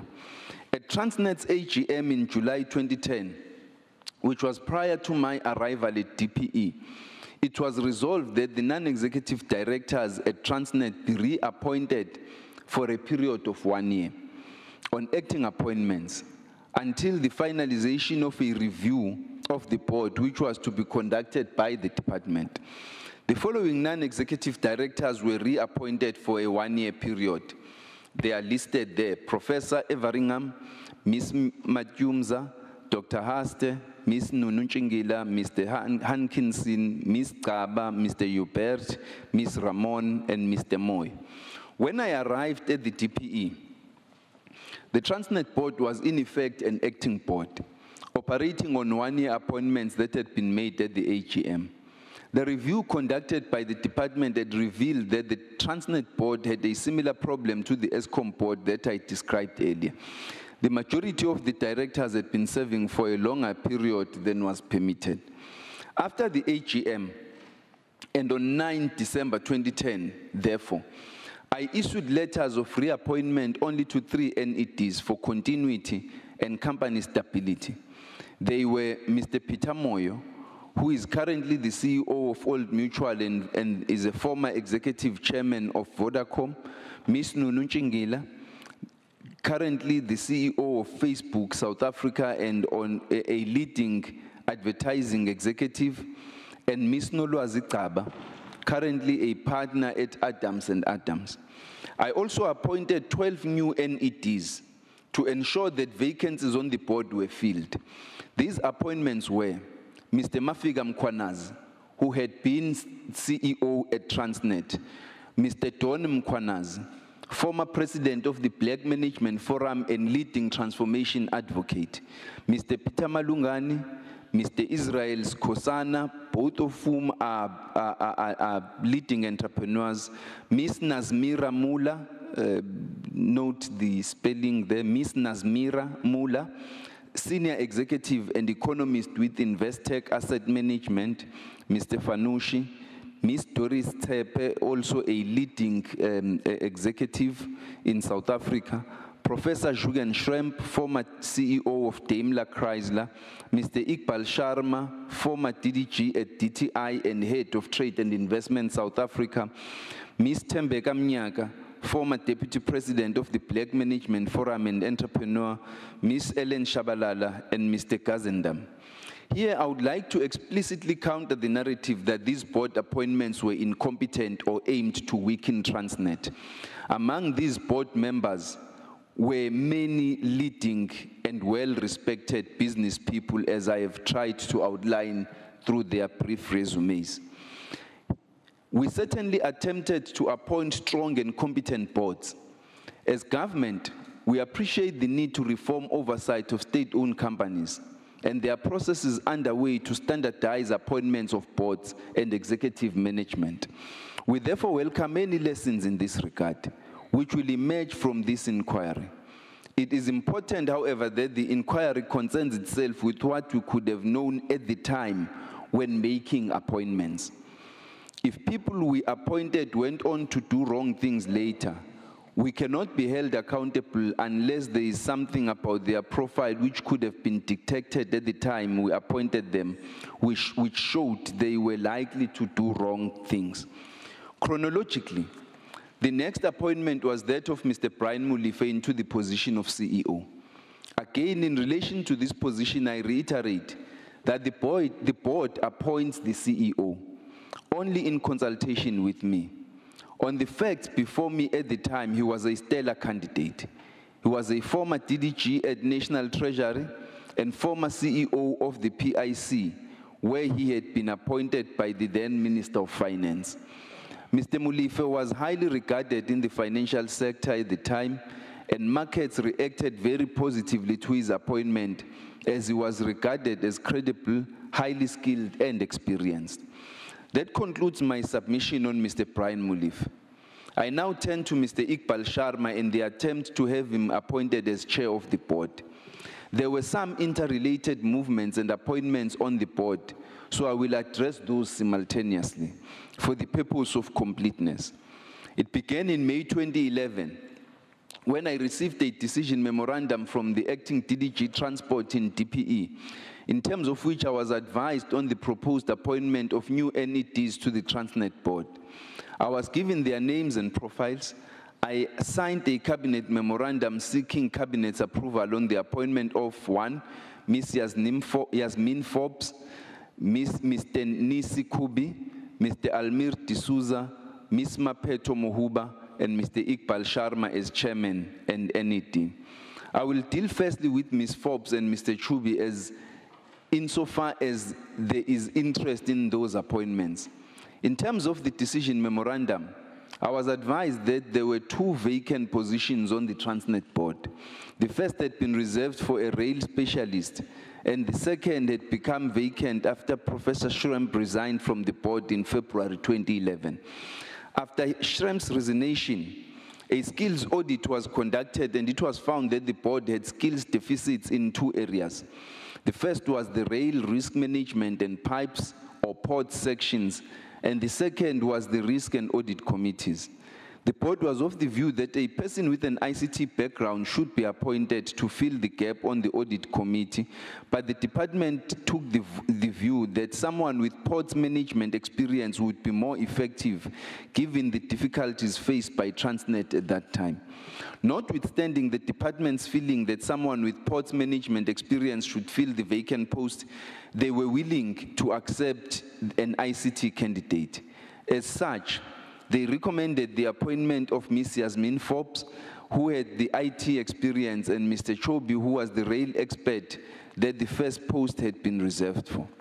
I will deal now with the suggested appointment of Mr. D'Souza and Mr. Mohuba.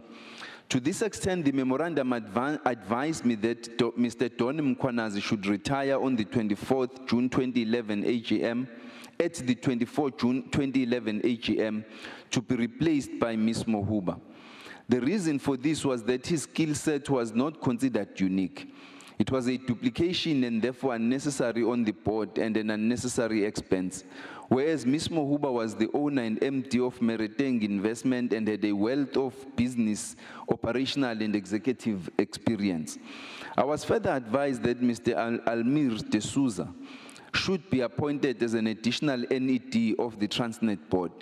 He was a project lawyer at Oricon, and his skills were in legal, international trade, public-private partnerships, and project finance. Let me now finally come to Mr. Iqbal Sharma. I was advised that Mr. Mafika Mkhwanazi, the chair at that time, should be replaced with Mr. Iqbal Sharma. Before I deal with Mr. Sharma, it may be prudent to explain why the board was possibly going to be in need of a new chair in the first place. The reason given in the memorandum to me for the termination of Mr. Mkhwanazi's chairmanship was that prior to being chairperson, he had been a CEO of Transnet, and that as there should be a strict line between executive and non-executive functions of the board, the department advised that a chairperson who was a former CEO could create difficulties. Consequently, it was therefore anticipated that a replacement chair would be necessary. The reason for Mr. Sharma's proposed appointment was related purely to his skills. At the time, Mr. Sharma was a well-regarded businessman. He was the former DDG or CEO of Trade and Investment South Africa in South Africa's Department of Trade and Industry. He was responsible for having led the development and implementation of trade and investment policies and strategies. He had also previously headed up the Trade Policy Division, overseeing South Africa's global economic strategies, managing South Africa's bilateral trade relations and negotiations. Prior to working with the DTI, he worked for large multinationals such as Pepsi Company and the Bank of America. I recall that he was hailed by the media as one of South Africa's most remarkable entrepreneurs. It was on this basis that I did not register my objection to his proposed appointment. In any event, the issues relating to Mr. Mkhwanazi were resolved, and he continued as chair, which rendered the debate as to his successor moot. The cabinet consequently rejected Mr. Sharma's appointment as chair, but approved his appointment as a non-executive director. At the time when I signed off on the cabinet memorandum recommending Mr. Sharma's appointment, no information relating to any questionable Gupta associations had been brought to my attention. I signed off on his proposed appointment purely on the basis of his skills. I reject, therefore, the assertion that Cabinet did not appoint Sharma as chair on the basis that he is a Gupta ally. That concludes my submissions on Mr. Sharma. and I would like to deal next with Mr. Singh's appointment as CFO. Chairperson, on the 14th of December 2011, I received a letter from Mr. Mkwanazi regarding the CFO position at Transnet. At the time, the position was that Mr. Anuj Singh had been the acting CFO since March 2009, after Mr. Chris Wells was promoted from CFO to acting CEO. This was before I was appointed Minister of Public Enterprises. In November 2011, the Transnet board mandated the Corporate Governance and Nominations Committee to finalize the appointment of the CFO and consult me in accordance with their MOI. According to the letter, the board had conducted their processes and recommended Mr. Singh for the position of CFO. I was also advised by the department that Mr. Singh had been at Transnet since 2003 and had institutional memory, that the position of CFO had been vacant since 2009, and Mr. Singh had been acting in that position since that date.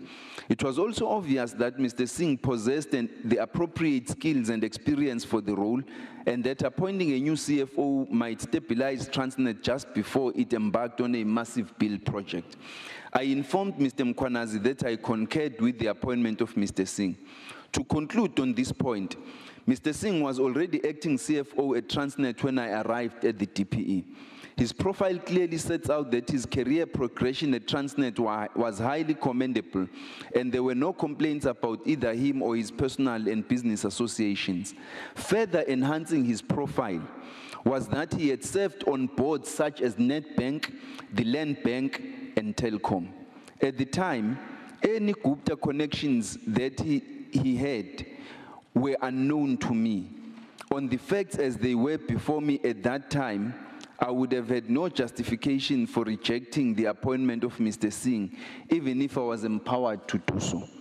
With respect to the board chaired by Mr. Ben Gubane, this board was appointed after my tenure. If I'm not mistaken, around 2015, I was no longer Minister of Public Enterprises at the time, I was Minister of Home Affairs. That concludes my submissions on board appointments at these three state-owned companies. I have then lastly been requested to inform the committee of any Gupta-related contracts that were concluded during my tenure at DPE.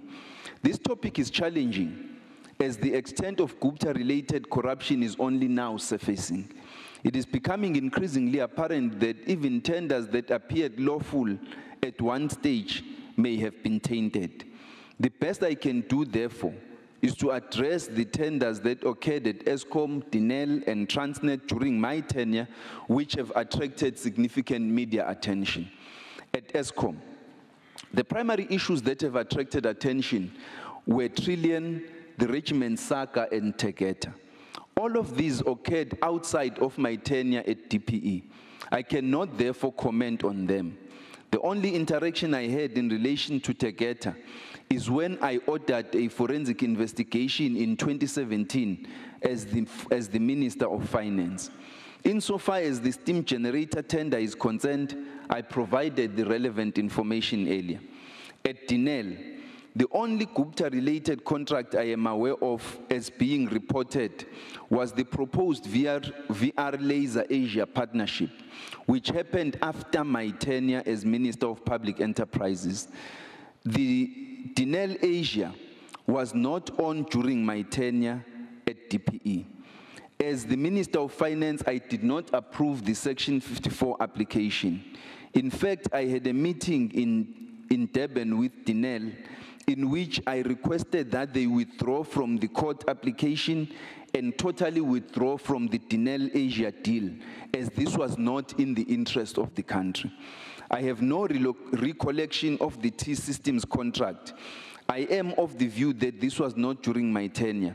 I have, however, requested DPE to provide the documents in this regard to ascertain this. If it was during my tenure, I did not approve this. At Transnet, the pertinent issues that arose under my tenure at DPE was the Transnet application for 1064 locomotives and the sponsorship of the New Age business breakfasts. I will deal with each of these below. I'm going to outline my role relating to the locomotives tender. I trust that this will clarify the extent of my involvement and consequently and necessarily dispel any notion that I was in any manner involved in preferring or selecting suppliers. On 2 May 2013, after having so resolved on 25 April 2013, Transnet submitted a Section 54 PFMA application to me to approve the acquisition of 1064 locomotives, 465 diesel and 599 electronic locomotives. Electric locomotives. That was estimated to cost 38.6 billion rand over a 7-year period to allow the aged fleet to be replaced. This was above the materiality threshold. On 13 June 2013, I received a decision memorandum from the DDG Transport advising me of Transnet's application for approval to invest 38.6 billion rand in the acquisition of the locomotives. The locomotives were for Transnet Freight Rail's general freight business. In terms of the memorandum, I was advised to sign the letter to the chair approving the application. The business case that was made out was, in summary, the following. First, there had been no investment in general freight business locomotives between 1992 and 2008. Second, the average life of the fleet locomotives was 32 years, whereas the design life of a locomotive is 30 years. Third, 374 of the locomotive fleet were expected to be written off within 7 years. Fourth, the above was unworkable, considering that Transnet's market demand strategy had projected a 90 million tons growth in GFB. It was necessary to replace the aging fleet if the market demand strategy was to be realized. Fifth, furthermore, GFB was expected to grow by 9% by 2018-19, and the majority of growth would be generated by rail-friendly bulk commodities such as manganese, manganite, and iron ore. Further, coal transport was expected to shift from road to rail transport. Sixth, historically, the GFB unit in TFR had been plagued by inefficiencies because of the aged locomotive fleet. As a result, TFR planned to invest 194 billion rand over a 7-year period, of which 143 billion rand was allocated to GFB. It was hoped that this would lead to increased customer satisfaction and stop the customer exodus from rail to road freight. Seventh, the aging fleet was a serious problem. The fleet plan showed that the fleet would decline from 1,889 in 2014 to 1,692 by 2019, and a further 50% reduction in the fleet would occur within 10 years after that. With a fleet that size, TFR would only have been able to meet 50% of its MDS targets. Eighth, the procurement of the locomotives and other rolling stock would provide Transnet and the rest of the country a unique opportunity strategically to reposition the rolling stock industry for localized assembly and localized manufacture of component parts. And the project was also aimed at increasing localization of manufacturing. In summary, the new locomotive purchase was going to create value for Transnet by enabling Transnet to achieve their MDS target, resulting in a positive NPV, top-line growth, enhanced return on assets, an improved environmental footprint, an increase in operational efficiencies, and it would assist in an anticipated shift from road to rail. Aside from the benefits to Transnet, there were also numerous benefits to the economy, such as 68 billion rand in localization benefits due to the local content requirements, the catalyzing of the development of a locomotive production industry, the development of manufacturing skills, and creation and preservation of jobs. In terms of governance on the project, I was advised that an enhanced governance process was in place for the acquisition, and that this included the establishment of a locomotive steering committee, which was mandated by Transnet's executive committee and chaired by the group CEO. The purpose of the LSO was multidimensional and included monitoring business case development, recommendation of the business case for approval to the relevant authorities, procurement and tender processes, negotiating contracts and tenders. Over and above that, A governance framework had been developed specifically for this transaction and included high standards of confidentiality. I was satisfied with the business case, and I approved the memorandum on 3 August 2013. On the same date, I wrote a letter to Mr. Mkwanazi, granting the approval sought, citing certain conditions. There were 3 conditions. The first was that Transnet would provide me with a clear statement with regard to Transnet Engineering's vision in the locomotive supply chain and what capabilities would need to be developed to make this a reality. The second condition was that they would supply me with Transnet Engineering's 7-year locomotive supply chain strategy. The third condition was that Transnet would provide a clear plan as to the strategic fit of this locomotive procurement to the broader road-to-rail migration objective. And the last condition was that I would be provided with a view of the localization strategy. Transnet Engineering subsequently provided the information sought, and they met with the department on the 28th February 2014. After this meeting, and on the 11th March 2014, I received a decision memorandum from the DDG Strategic Partnerships in which I was advised that in light of the discussion and information provided, the department was satisfied that the procurement process and negotiations that were underway sought to achieve and address the industrial development objectives nationally. However, the department at that stage registered its concerns about TE's role as opposed to the role of the private sector in procurement, which was later resolved. Subsequent to this, there were tender-related delays in the acquisition of the locomotives. Although tenders closed in April 2013, PFMA approval was only granted in August 2013, and tender negotiations could not commence until PFMA approval had been attained. It was thus expected that contracts would only finally be awarded by February 2014. The acquisition of the 1064 locomotives was running at least a year behind schedule. As a result of the delay, there was a revenue shortfall which was exacerbated by the delay of locomotive delivery. Because of this, and in April 2014, I received an application from Mr. Mkwanazi requesting approval for the acquisition of 100 dual voltage electric locomotives for an export coal line at an estimated cost of 4.840 billion rand. I was informed that this acquisition was initially approved by the board on 24 January 2014 at an estimated cost of 3.8 billion rand, which was within the board's threshold.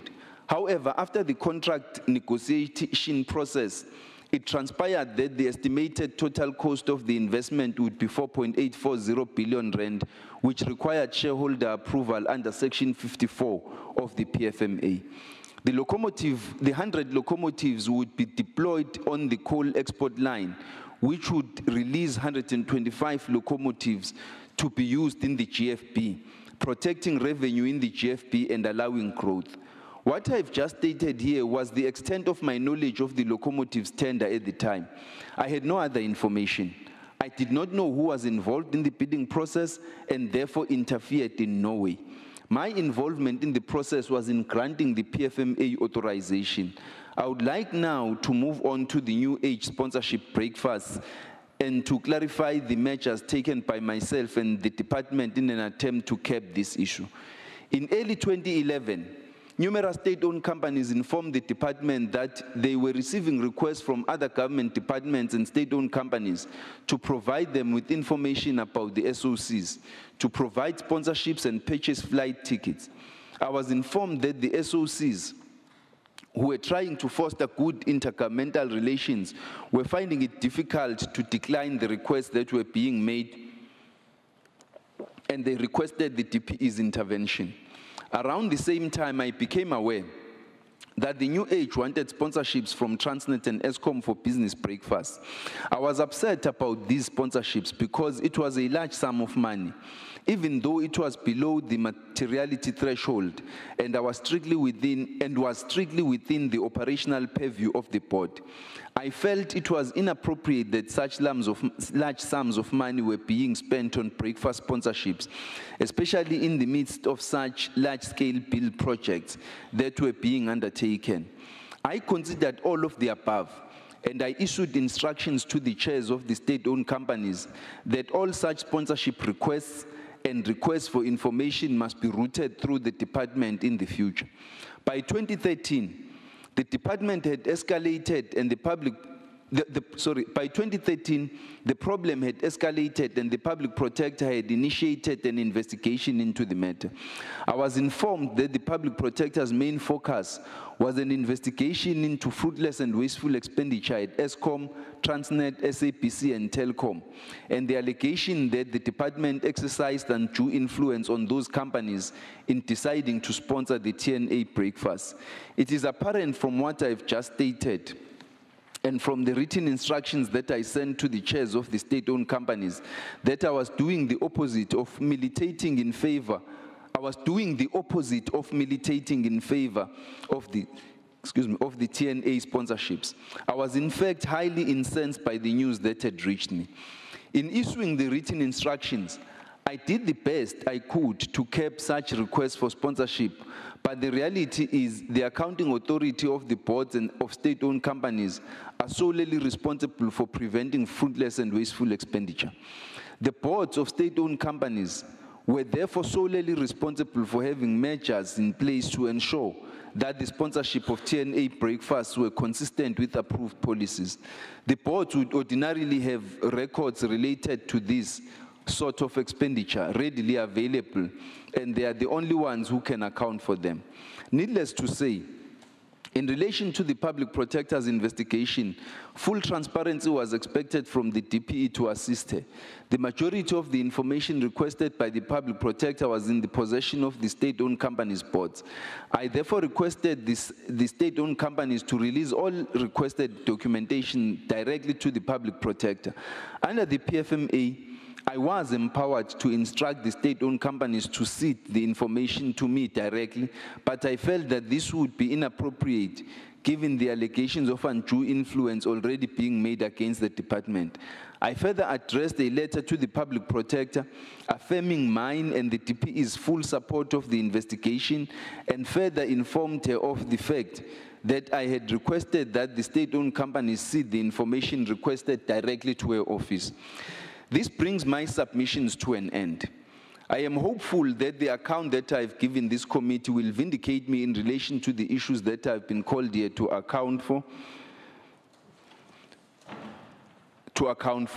During my DPE tenure, I wanted my legacy to be one of decisive and fair action, to focus on a new vision for state-owned companies aimed at addressing localization, industrialization, and transformation in state-owned companies, their supply chains, and their customers and their suppliers, and I acted accordingly.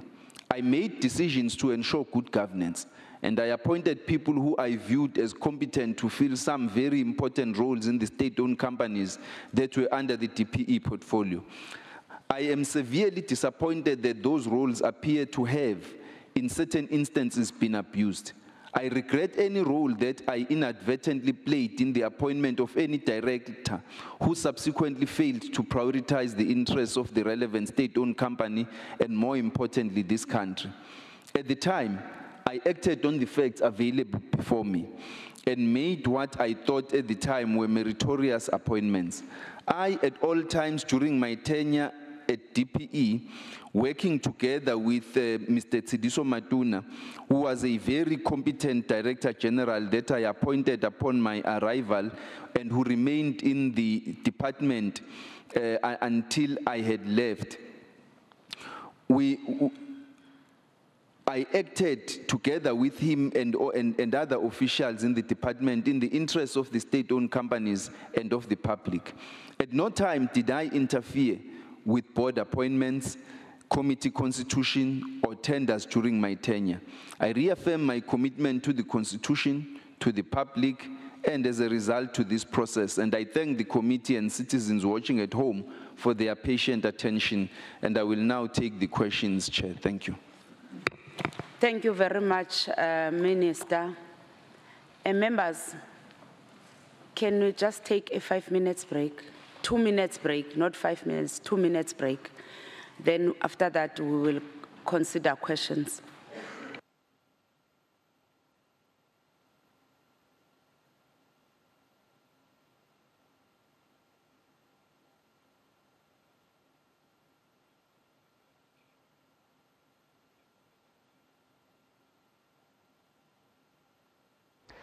Home Affairs Minister Malusi Gigaba taking the stand and giving us his side of the story regarding the allegations of state capture at Eskom. And he was at pains saying that ministers don't actually play a role in the appointment of board members at SOEs, and that he never met with the Guptas regarding contracts, and that he can never be held responsible for the misconduct displayed by the executives that he appointed at the SOEs, saying that, these executives have been widely hailed as positive appointments for government.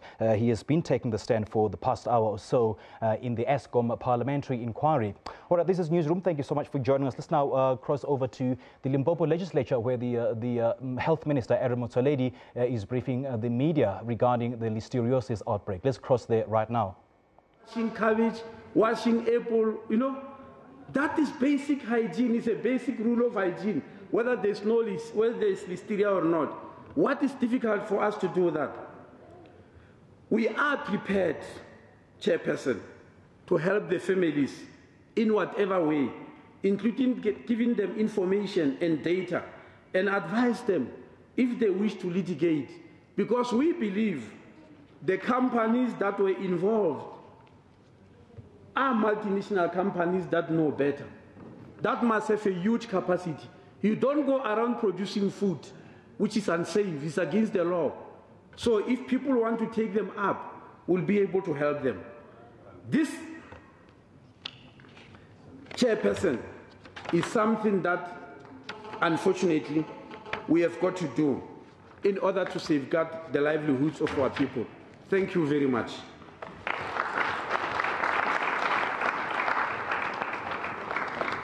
Can do better. It's because there are lots of men here and they are angry with me. But the statistics now should be at 80%, Dr. not 60. The percent of men should be at 80, not 60. That means that 28% is women. Motsoaledi there, the Health Minister, briefing the media at the Limpopo legislature. All right, this is Newsroom. Thank you so much for joining us. Let's go for an air break now. We'll be back with more at the top of the hour.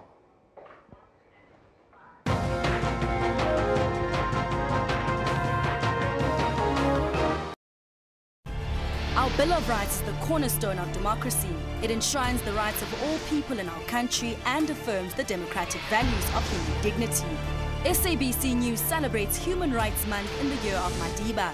Hashtag Know Your Rights. Over 5% of the world's population, of 360 million people, has disabling hearing loss. Sometimes babies are born that can't hear. Yeah. And especially during the pregnancy, where there's some infections that a mom could pick up that can actually transmit that damage to the ear, and those children can be born deaf. I don't look at myself as a disabled person. I looked at myself as Bruno, not with a disability. I don't have barriers. I use South African Sign Language because I have a language. And unfortunately, we need to talk to the teenagers and the young people out there. I know it's now fine to go to the concerts and listen to that loud music, but you're actually damaging those little hair cells all the time, and you're not going to pay the price now. You're going to pay the price when you turn 45, 50, and then all of a sudden we're going to see the damage done. For all your health news, join Health Talk every Saturday from 9 to 10. SABCnews.com is your one-stop digital portal to all the news you need. With a website that is easy to use on mobile, SABC News prides itself in being the primary source of public service content across multiple platforms. Watch live streams of all the big news events on the SABC News YouTube channel, which is one of the most viewed South African YouTube channels globally. And catch up on the best of SABC television and radio news. Follow breaking news on all of the SABC News social media platforms, interact with SABC News on Facebook, and stay connected on Twitter for the latest headlines and real-time updates by our reporters. SABC News, everywhere.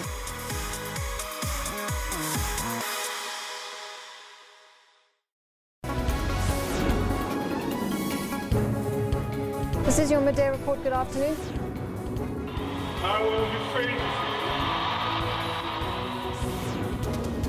I assume as President of the Republic of Kenya let's take a look at how African markets and currencies are performing now. The central bankers say the success of Bitcoin and other cryptocurrencies is just a bubble. Breaking stories, detailed economy and sport. Tune into Midday Report every Monday to Friday from 12 p.m.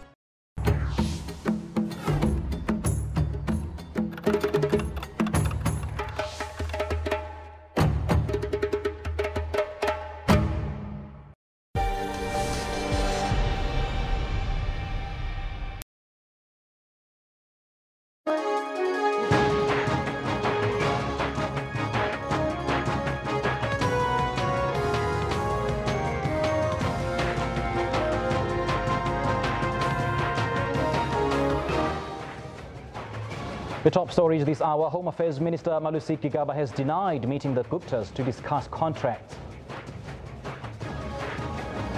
Metal Workers Union, NUMSA and Transform SA win an urgent court interdict to prevent the Energy Department from signing deals with 27 renewable energy producers. And a confirmation hearing expected in the Constitutional Court over access to information on the funders of political parties. If I knew that I did it deliberately, then I wouldn't have gone into contest. Proteas first bowler Kagiso Rabada has maintained he has no intention to bump Australian captain Steve Smith, but says that this incident must stop as they can't continue letting the country down. It's so strange, peculiar that... It's just gone after 11 a.m. Central African time. Coming to you live from Johannesburg, this is Newsroom. Thank you so much for joining us. I'm Simpio Ngone. Also coming up between now and 12 o'clock, live updates as a second suspect is expected to apply for bail in Mpumalanga at the Witbank Magistrates Court for the Albinism child killing case. And we'll also bring you more news from the continent. But then I'm not alone. I'm joined by Marumo Kekana in the sports. A very good morning to you, Marumo, and thank you so much for joining me this morning. Good morning, I guess a cloud still hangs over Kagiso Rabada's two-test ban. Yeah. Indeed, seems, of course, the South Africans are reacting very differently, as to how Kagiso Rabada's actually punishment was handed down to him, many feeling that it was a bit too harsh. But of course, we'll get to all that reaction during the sports bulletin just 20 minutes before 12 o'clock. There's some more later on, but first, Simpio is standing by with all the news.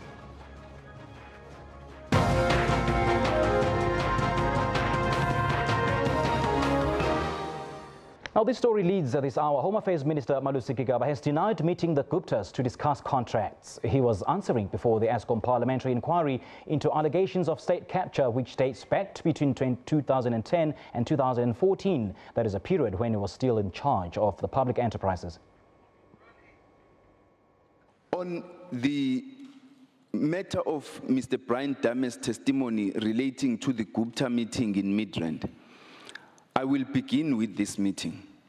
Mr. Dames made mention during his testimony that my advisor during my tenure, Mr. Siabonga Mahlangu, called Mr. Brian Dames to set up a meeting in Midrand to see some people and to discuss official Eskom business. Brian thinks that one of the attendees at this meeting was one of the Gupta brothers. Mr. Dames went further, stating that at the meeting, they discussed requests for coal contracts to Litabo coal station in the Free State and requests for another coal power station to be built in the Free State after Midupi and Kusile were completed. This new coal power station was referred to as Coal 3. According to Mr. Dames, he received a call from Mr. Mahlangu. I did not know anything about this phone call, nor did I have any knowledge of the scheduling of the meeting. Health Minister Aaron Motsoaledi has just addressed Limpopo legislature about the developments regarding the outbreak of Listeriosis in the country. Enterprise Factory in Bulugwane came under the spotlight after its cold meat cutting and packing was identified as the source of the outbreak, with other factories also possibly involved. Well, Listeriosis has claimed at least 183 lives in South Africa in the world's largest outbreak of the disease.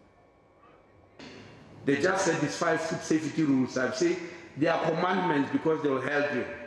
And the commandment number 1, wash your hands with soap and water before handling food and after using a bathroom.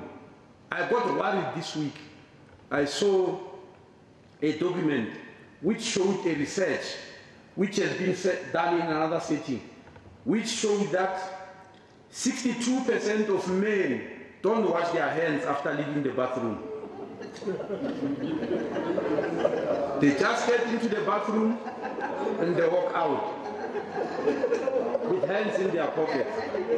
Now, and this is worrying, 62%, that's a very high number. And I'm not saying anything about women because that research told me men. So I don't know whether they're exonerating women, but they just said they've discovered that 62% of men don't wash their hands after leaving the bathroom. So you must take note of that. And that is commandment number 1. Commandment number 2, you must cook food thoroughly and do not eat half-cooked food. And all that. Please forget, because we are in the midst of a crisis here. The reason is because Listeria monocytogenes is very sensitive to heat. All right, the Home Affairs Minister, Gigaba, is just about to take questions in his ESCOM parliamentary inquiry. Let's go there now. Resumes, the qualifications, the approvals by the South African Qualifications Authority and all of that, they have no way of knowing, for example, a person's associates, who the person meets with and interacts with beyond the call of duty and beyond the documents submitted. And that creates loopholes in the system, which may in the future turn out to undermine what was initially intended as a genuine process.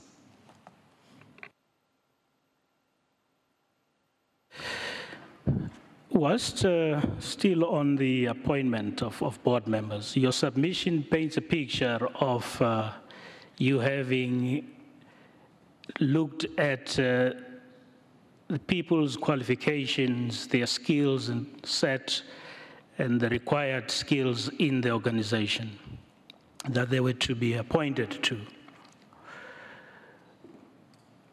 This matter does not relate to your tenure at public enterprises. I'm going to ask it though, because you were a member of cabinet when this incident took place, or when this decision was made. Sometime last year, Mr. Zetembe Khoza appeared before the committee. At the time, he was an acting chairperson of the ESCOM board. At that stage, if people didn't have an idea of the wrongs happening at ESCOM, at least there were certain allegations that had come to the fore. And in my assessment, he had performed very badly under oath. But most importantly, he had given himself and his board, in terms of performance, a 3 out of 10, which is, by his own admission, a dismal performance of a board, which was an interim board. This appointment, or his appointment, together with the interim board members, were conferred by cabinet subsequent to his appearance here before this committee. Were you part and parcel of the cabinet meeting that approved this appointment? Yes, I was in December last year. Yeah, I was in that meeting. At that stage, you were Minister of Finance, correct? Yes. What was your assessment of the allegations of wrongdoings on the economy of the country around these allegations of state capture? You know, the difficulty with the question is that it seeks my personal opinion outside of the cabinet collective.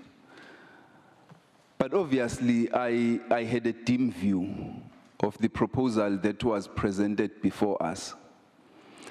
The initial suggestion was that members be added. There were new appointments that were being made into the board, and that Mr. Khoza should be retained as an acting chair until the AGM, which apparently was scheduled for early this year. It eventually took place at some point early this year. Our view was that that should not have been done. There was a debate around that matter, that someone else should be considered as chairperson of the board, in spite of the fact that the appointments were being made subject to an impending AGM. But ultimately, upon discussion, it was felt that to introduce someone else who is new into the picture at the present moment would subject them to a baggage which they did not intend to carry. And so I personally had a view that we needed to appoint somebody altogether new as chairman of the board, and that was finally realized in January this year, when a new board was appointed and a new chairman was appointed, and I had made my views public in regard to the urgency for changes on the board of Eskom. And so regardless of that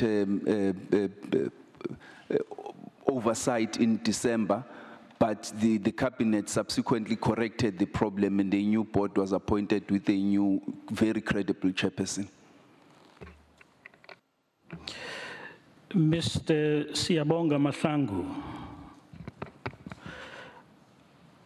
what was the relationship between the minister and him, and the circumstances surrounding him being the advisor to the minister? And can we get clarity, what role was he playing to the minister? Mr. Mahlangu was a legal advisor to the minister.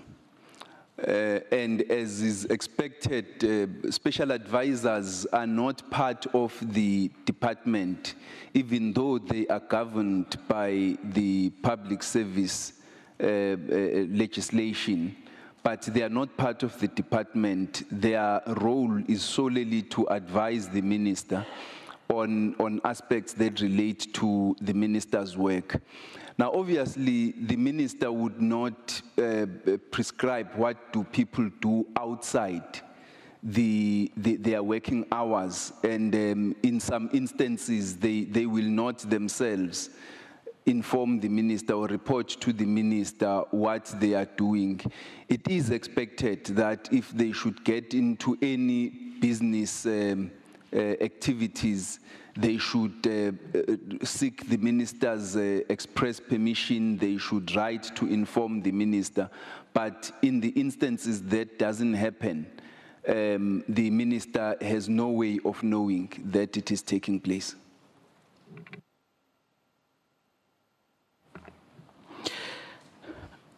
I'm sure Minister would agree that if the allegations are proven to be correct of him calling Mr. Damas to his office, introducing him to people who want coal contracts, that would be something that inadvertently brings the office of the minister into disrepute. What is your view on that, Minister? That's absolutely correct. Let me start by saying, in relation to the issues that were in discussion, I had no formal request or formal submission from Eskom that they needed any additional coal at Litabo Power Station. I myself had visited Litabo Power Station, I think once or twice in my official capacity as the minister, and neither Eskom nor the department's Energy and Broadband Enterprises branch had brought to my attention any idea that Litabo needed additional coal. But secondly, Eskom, much as I, as a minister, would have preferred that Coal 3 be built by Eskom. I know at the time that was my view, that Coal 3 must be allocated to Eskom, but there was no decision in cabinet, whether at the PICC, the Presidential Infrastructure Coordinating Commission, or cabinet itself, that Coal 3 would be allocated either to Eskom or as an IPP. So there was no decision on the matter. I don't think that bringing Brian into that conversation or bringing Mr. Dames into that conversation was fair to him, because ultimately the decision didn't rest with him. It would rest with the ministers responsible at a policy level, and Eskom would only become involved once the decision has been made with regard to where Coal 3, how Coal 3 is going to be provided, and where that new power station is going to be built. And obviously, in making that consideration, we would also look at what would be the cost benefits of building Coal 3, whether in the Free State or in KZN or anywhere else outside the main coal supply provinces in the country.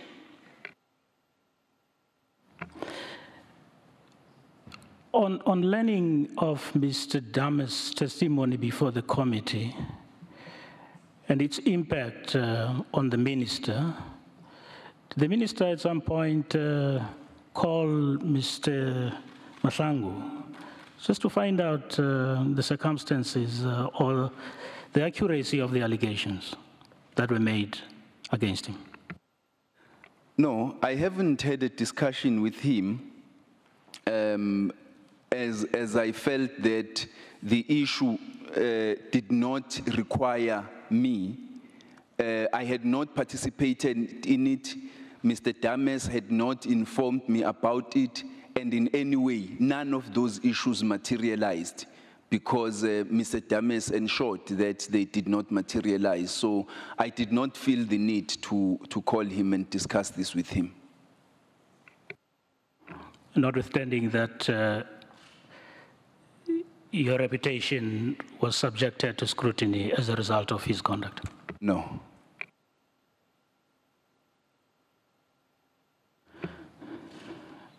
Let's move to the third issue, the new logo coal, the Anglo New Lago coal Silius. Did you have any discussions about this matter with the then GCE, Mr. Dames? New Lago coal. I'm not particularly aware. I would like to be furnished with the details of that. This is the mine that was going to provide coal to Kusile power station. And the information that I have is that Anglo had entered into discussions with Eskom to build a mine, or to have a mine that will provide coal to Kusile. That does not ring a bell. Look, the discussions with regard to specific coal contracts of Eskom, I did not involve myself in those. I involved myself in a broader policy discussion with Eskom, which was predicated on what we were drafting as the emerging miners strategy, which we started engaging on, I think, if I'm not mistaken, around 2012. And we were saying by 2018, we would like the 50% plus one of Eskom's coal supply to be provided to black coal miners. I therefore had that discussion with Eskom. We had several meetings with the board of Eskom.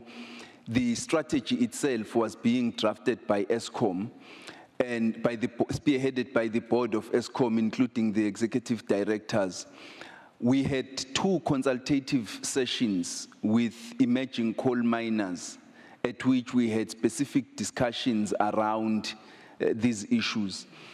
I had a dinner with Mr. Mark Kutifani in Johannesburg, where the ESCOM CE was also present and some of my policy advisors back then. At this meeting, we had a broader discussion. Mr. Kutifani asked me a few questions. One, whether there was a change in the government's mining charter, to which I responded, no, the mining charter is not within my purview. I cannot change it. I can only comment about ESCOM's coal supplies.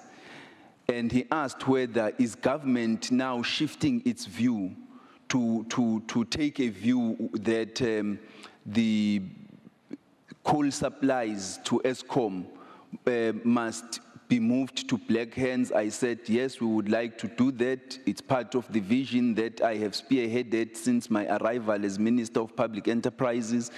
And thirdly, he then said, what then happens to their coal contracts? I said, that is a matter that has to be discussed between ESCOM and its various suppliers. Obviously, you don't expect ESCOM to simply pack and go on existing contracts. They would need to honor existing contracts, but in my view, there was a possibility that we should move in this direction, and he offered, at the end of that discussion, Anglo's full cooperation with us in that direction, to the extent that we were not going to result in abandoning illegally or unlawfully of the existing contracts that ESCOM has. I think I continue to hold the view that the evergreen contracts are a problem.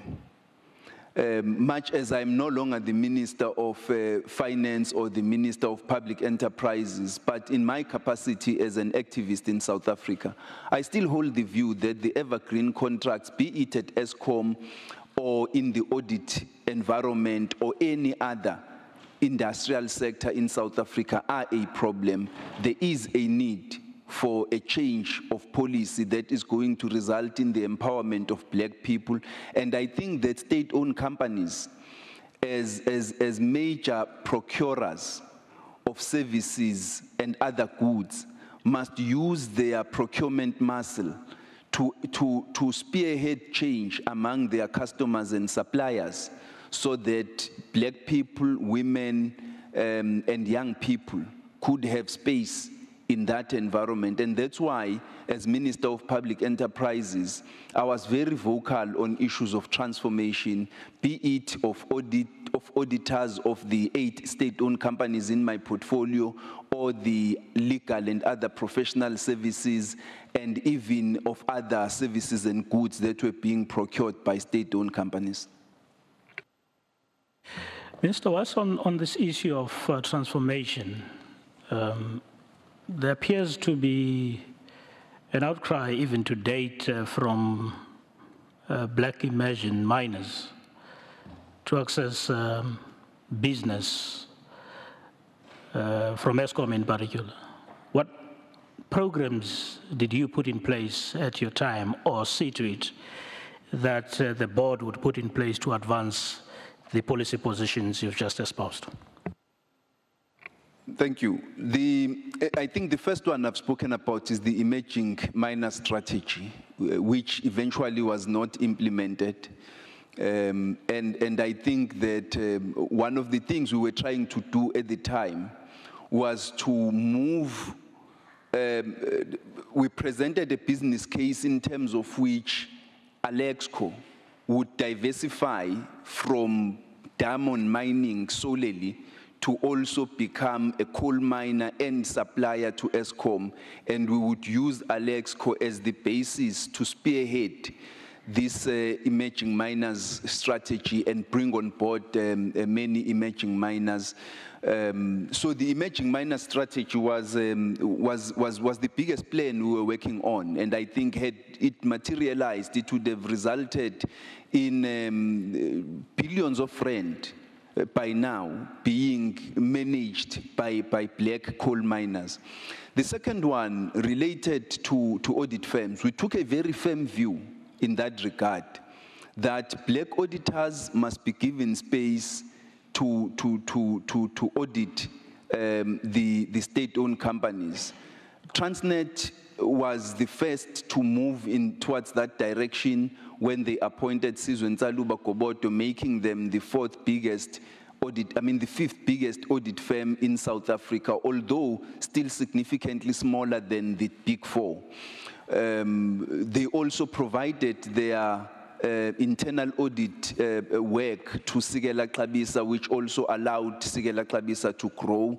They intended to provide such a contract to also, Eskom also wanted to do the same thing, but when National Treasury changed the preferential procurement rules, that then took away the transformation that would have taken place there. But the other state-owned companies, including South African Airways, Dinel, Alexco itself, and others, had given their audit services to black firms.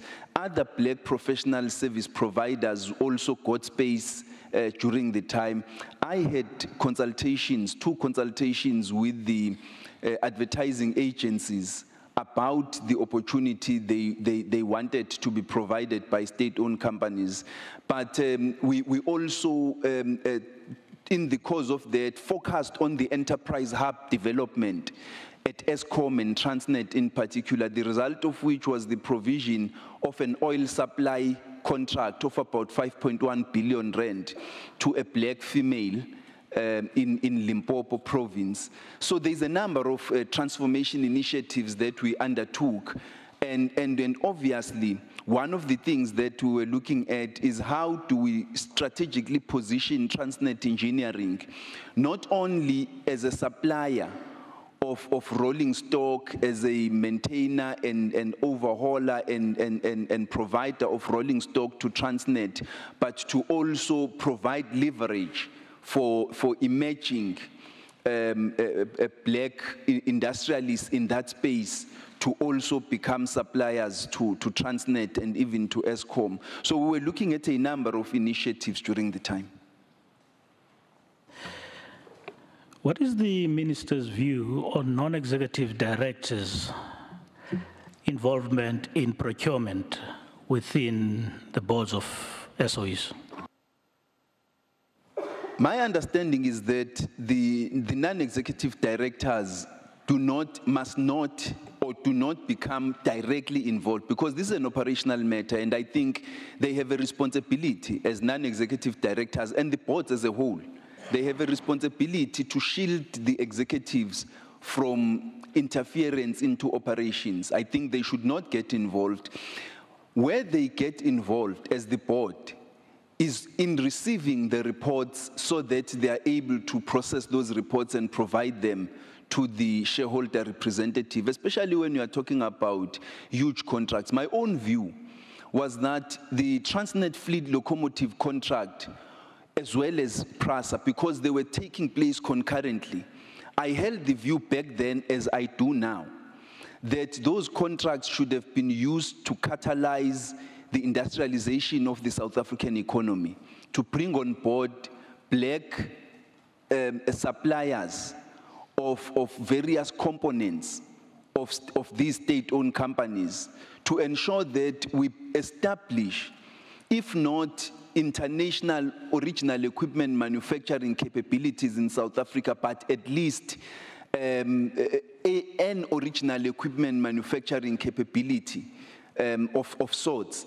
that would enable the country to target markets and provide these services to markets that are nearby us. And so I think that the boards of these state-owned companies, instead of involving themselves into operations, they need to pay attention to the more strategic policy matters that assist to enhance the policy directive of the country. I think I share that view of yours, Minister. But what I'm struggling to find out is who introduced this concept that board members should now get involved in operational matters such as procurement? And when, if you know? I don't know who introduced it. I don't know also when it came about, because to my understanding, even the establishment of the procurement subcommittee at the board of Transnet was a decision which was taken prior to my arrival. And the board sought through that to manage the reports and to be able to assist the executives in implementing their decisions. My understanding is that even when it came to the 1064, the locomotives, the entire process of the procurement was led by the CEO, and he reported to the board. But insofar as the boards themselves are concerned, they ought not to involve themselves in the procurement processes. It undermines their role as non-executive directors, but it also undermines the role of the executive directors. If I may just add, for example, I, as a minister, not only do I not involve myself in the procurement of my department, I also don't know who are the members of the bid evaluation committees, bid adjudication committees. I don't involve myself in those things. I don't know who are the members of those committees. And I don't even ask for reports of such. I provide policy direction to the department, and where the department sources its services is the function of the accounting officer. Once I get involved, I then confuse the roles of the accounting and the executive officer, and much as the accounting officer would be shielded from accountability, from accounting by this decision, but I compromise the role of the executive authority in providing leadership to the department. Minister, and I'm going to ask you in the context of your previous role as the former Minister of Finance. The reason for this question is people tend to appear before this committee and say, yeah, but these are mere allegations, they have not been proven in a court of law, which to a large extent is true. But the damage done already to the economy is not waiting for people to be proven guilty in a court of law. Can you give us a kind of a view or sense of what this damage of allegations of state capture have done to the economy of this country? I think the most practical example, I mean, I've heard people guesstimating about what has been the cost to the economy, counting it in billions, and I think they are absolutely correct. But if you look at the performance of the South African economy between last year, December, and now, and how we were able during the course of the year to climb back up to the 1.3% growth target projection we had set ourselves in the budget of 2017, you would see the slowing down of the economy in 2017 as the allegations of corruption and state capture were prevalent.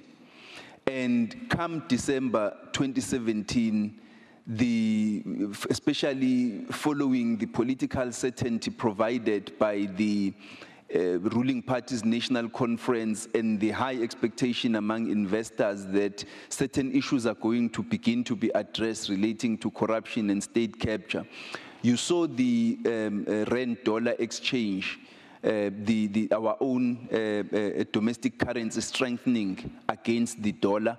You saw the appetite in South African stock at the Johannesburg Stock Exchange, growing, especially among both domestic and international investors, and you saw the bond yields being reduced so that the economy stood a much better chance. And so as we began this year, and action began to be taken on the board of ESCOM, on the board of SAA last year, on the imminent changes to the board of Dinel, the decisive action we took to stop the Dinel Asia contract and ensure that the Dinel as a company gets out of the court case against the National Treasury.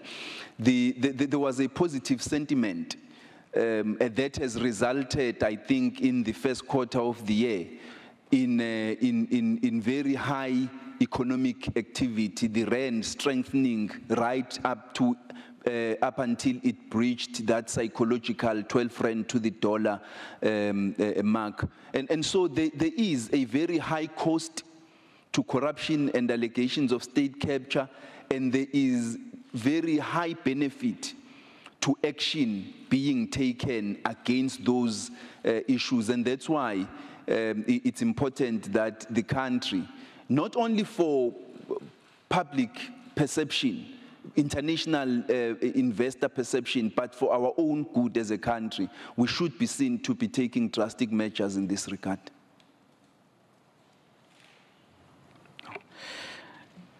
The second last question from me, Minister, is, because you've been part and parcel of Cabinet, and this question I pose in your capacity as a member of Cabinet. When Cabinet appoints a ministerial committee, for instance, to look at the employment or re-employment of Mr. Molefe at ESCOM,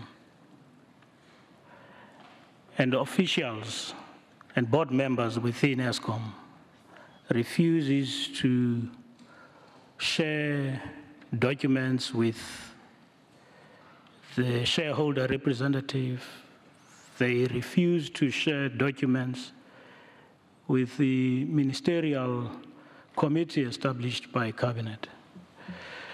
When we see a board that stands guards, when 30 million leaves ESCOM to go to a pension fund, and there's no accountability, when officials are facing, I mean, you were quoted in the media as asking some of these officials to leave ESCOM. And when the country looks up to Cabinet for leadership, what message do these kinds of behaviors send to men and women in this country that look up to Cabinet for leadership? I think in all sincerity, we should have been a bit more decisive on the issue. I think we shouldn't have allowed the previous board, even in the first instance, to take that decision. And the penalty for that decision should have, from the outset, been decisive and severe on the board, because it went a long way towards undermining the integrity of government and Cabinet in particular. I think we have taken the actions now with all the people implicated having been removed. And that's in part why we decided that we should appoint an acting CEO at ESCOM from outside ESCOM itself. Not that it's a vote of no confidence on current serving members of the executive of ESCOM, but it's also to, provide them with a bit of breathing space, because they would have worked with all the people involved, and so we want somebody who has not been part of the processes leading up to now to come and assist the company in moving forward. And so there has been severe impact. I think the indecisiveness has cost us a great deal. I held the view that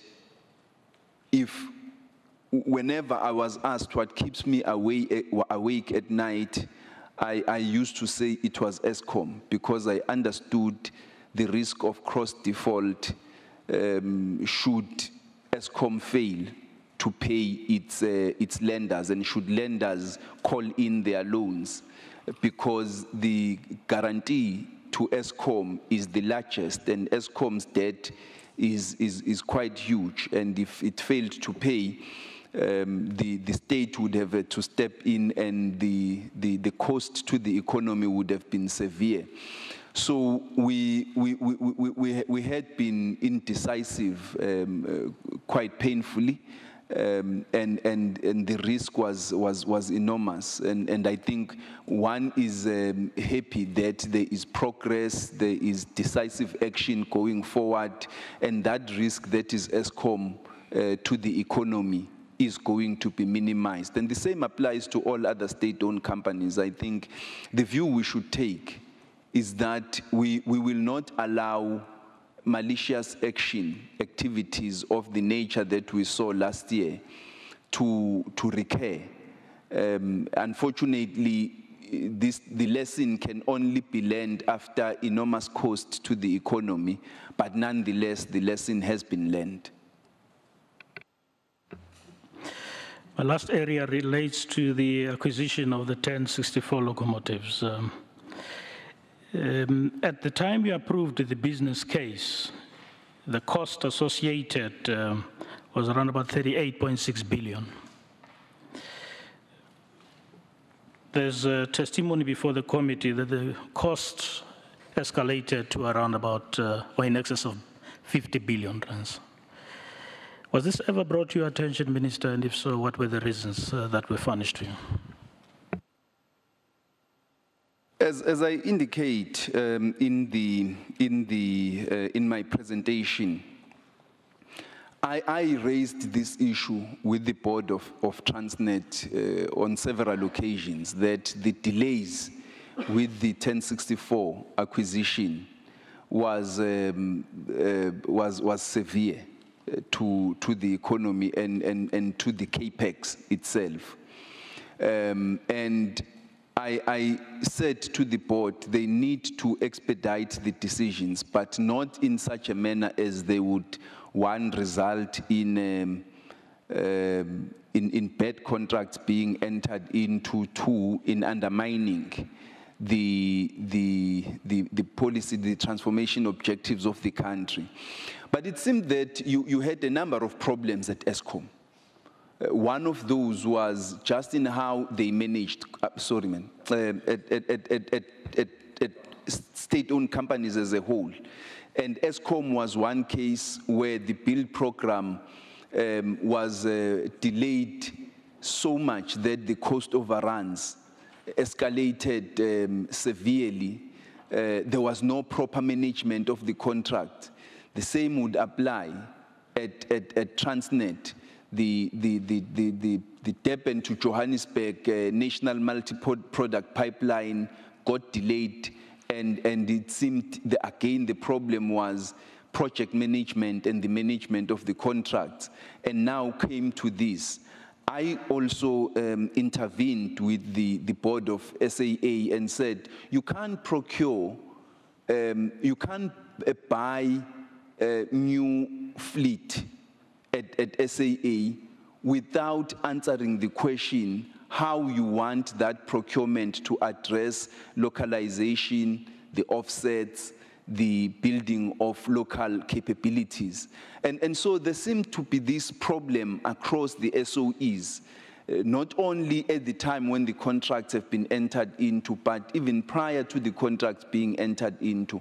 I stated very clearly in my response to them that there are these 4 conditions that I want you to satisfy me on, so that I can give you a Section 54 approval that you are requiring from me to go ahead with the procurement.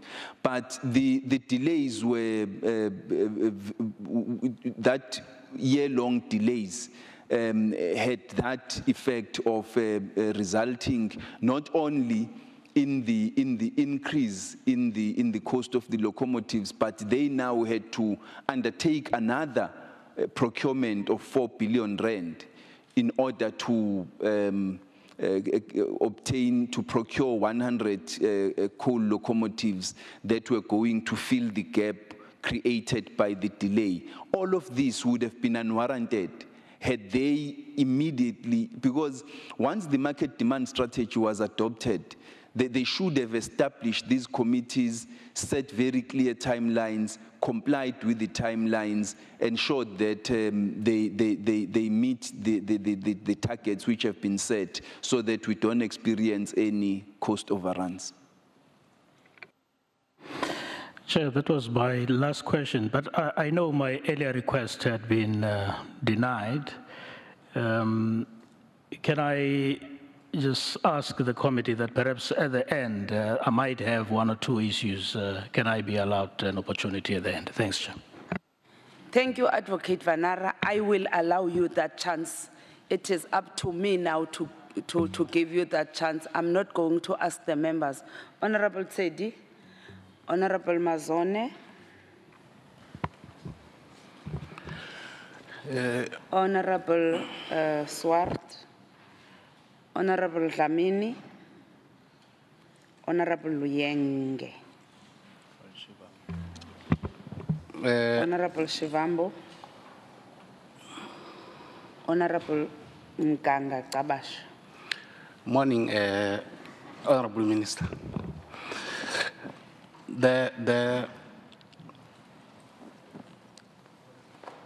You were the Minister of Public Enterprises between November 2010 and May 2014, am I right? 2014. Yeah, November 2010 and May 2014. Okay. In your presentation, you indicated that ministers are not involved in procurement processes, only in certain large tenders which require PFMA approval. Can you qualify that statement? Because to me, that statement seems a bit vague and it's subject to misinterpretation. Thank you. It basically means the minister does not get involved in tenders. That's done by the SOC, the respective SOC. But when certain contracts are of the materiality threshold that is stipulated as requiring only Section 54 approval, what the SOC would do prior to undertaking the procurement and the bidding and so on, they would then write to the minister and inform the minister, present the business case and inform the minister of the conditions of the procurement, what it would cost, and all the processes that would be required. Then the minister approves, in principle, approves the procurement. By the time the minister, as the minister approves the Section 54, they don't know who has put the bids, they don't know the process, all of those processes have not been undertaken. So you are actually not involved. You are, as I say, approving the procurement in principle and setting out the conditions that you would want to be met. As I indicated in my response to Advocate Vanara, that you then say, meet the following conditions. Is there localization? Is there empowerment? Are there any offsets? Are there any transformation targets that are to be met with this? And what would be the role, for example, in the case of the 1064 of Transnet? What would be the role of Transnet Engineering? Because you can't have such a massive capability. And I still believe we are not using the capability of Transnet Engineering as well as we could. what would be the role of Transnet Engineering in regard to this procurement? How do we use Transnet Engineering to leverage for black empowerment and the involvement of local suppliers? So you set those broad parameters and you say to them, go ahead then, so that when they come back to have concluded the process, they then say to you, Minister, we have met all the conditions. It also enables the minister acting on behalf of the country to also penalize the company should at the end of the day the final procurement contract not meet the conditions which have been set. In the case of what happened in ESCO, will you say that the SOC was people who were responsible for procurement processes were well aware of all these processes that you outlined? Now, I will prefer you to be very brief so that I can do justice to the rest of the issues. In relation to what happened at ESCOM? In relation to, as I've indicated, there are quite a number of tenders that have been awarded. There are quite a number of witnesses who came before the committee here who alleged that certain tenders were awarded to people who were not supposed to get them, your trillion issues, all of them. Will you, in the light of what happened, say the company was aware of the process that you outlined? Much as I have not perused the ESCOM documents, because all of these trillion, Tegeta, and the other one, they happened after I had left public enterprises. I have not had opportunity to peruse the documents, except of course in relation to the forensic audit I called for as Minister of Finance on Tegeta, having received the report that was commissioned by the OCPO at National Treasury. But it would seem, of course, that a lot of government policy was not complied with, and therefore it's necessary that corrective measures be taken in regard to those. The appointment of Chulufelo Mulife as financial director instead of Siule as recommended by the board, can you talk to that particular aspect, because that was part of your presentation? Why Chulufelo Mulife and not Siule? Because from what you were saying earlier, seemingly there was an indication that Siule might not be more appropriate to work in a political environment. But was it from Siule or was it from the agents that were responsible for procurement? Thank you. It was from himself in response to a question which was asked by the agents. So there were a number of factors which informed the decision we took. The first one was obviously that. The other one, and they're not in any order of preference, the other one related to the remuneration. He was receiving 4.2 billion rand bonus in addition to 4.2, no, not billion, sorry, million, in addition to the 4.2 million rand in his annual salaries. And if you take that, it amounts to 8.4 million rand. And the previous financial director had earned a total remuneration of 5.9 million rand when you considered the long and short-term incentives. So if you looked at that, obviously he would be earning as a financial director far above the CEO of ESCOM and far above the median that had been set for remuneration at state-owned companies, particularly of the size of ESCOM and Transnet. But thirdly, we were looking at transformation because none of the qualifications of Chulufelo Mulife disqualified her to take the post. She was a CA. She had worked at ESCOM. She understood the company inside out. She had worked at ESCOM for quite a long time. And so she qualified to be considered ahead of Mr. Sihule. So in essence, that was from the recruitment agency, not from Sihule himself? It was from him in response to the question the recruitment agency asked, because in itself, the recruitment agency would not have arrived at the conclusion that he says he can't work in a political environment unless he himself said so. The appointment of Saluch and the extension of his term, which you said was questioned at the time, what were the issues that people were questioning around that appointment?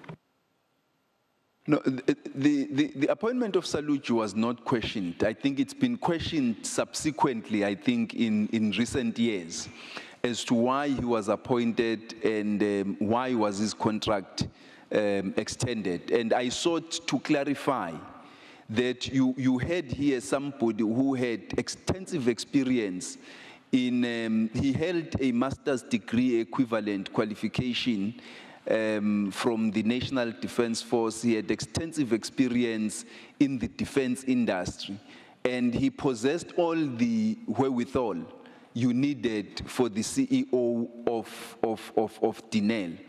And he was a leading candidate from the recruitment process undertaken by the board. Now, when the request in 2013 came to me for the extension of his contract, I did not just willy-nilly approve it. I said to the board, there are the following guidelines.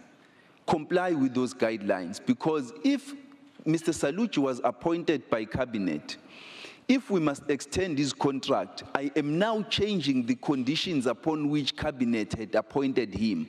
I would need to go back to cabinet and inform cabinet of the need to extend his contract and the reasons why.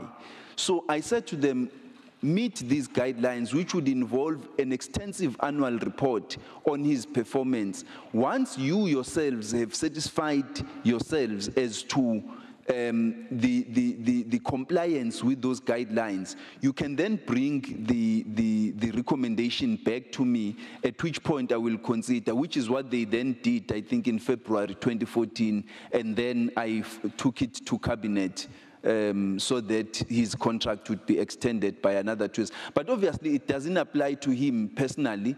It just means that any new CEO of Denel would now have a 5-year contract going forward.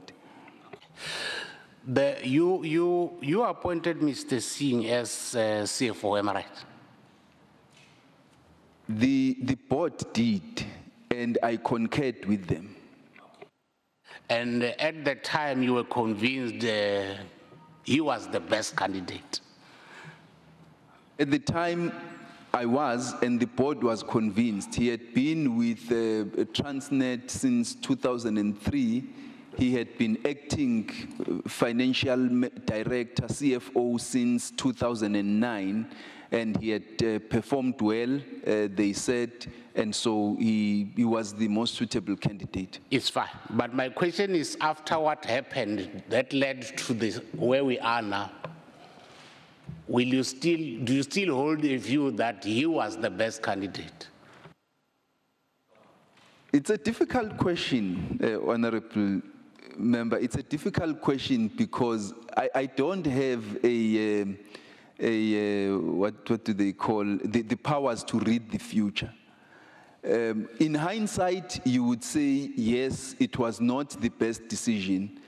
But the decisions we take today, we obviously account for them in the future. We don't know what is going to happen in the future. Much may happen. We ourselves will change. And should we then be said that the decisions we took when different facts were before us are therefore change the fact that when different facts were before us, we took the decisions we took. If these facts available in 2017 were available in 2011, when this decision was taken 6 years earlier, I'm sure we would have taken different decisions. But as you correctly note, it was 6 years before new facts arose, and we didn't know what was going to be the case later. But if you were if you were to appoint a CEO for ESCOM today, for example, will you appoint Mr. C as the CFO? I think in that regard, I'm on record last year, both in calling for his suspension on the board of, as a CFO and on the board of ESCOM, and later, early this year, asking him and the other members of the executive committee of ESCOM to do the right thing and step down on their own, which he did, and I appreciate that. But I think when new facts were presented before us, I did not prevaricate. The trillions regiment saga and Gigaba happened after you have left the department. And as you roughly indicated, you ordered a forensic investigation. What were the findings? And if the findings are not there, did you at some stage check progress with regard to that particular aspect? I'm sure that the National Treasury should be able to provide that report once the forensic investigation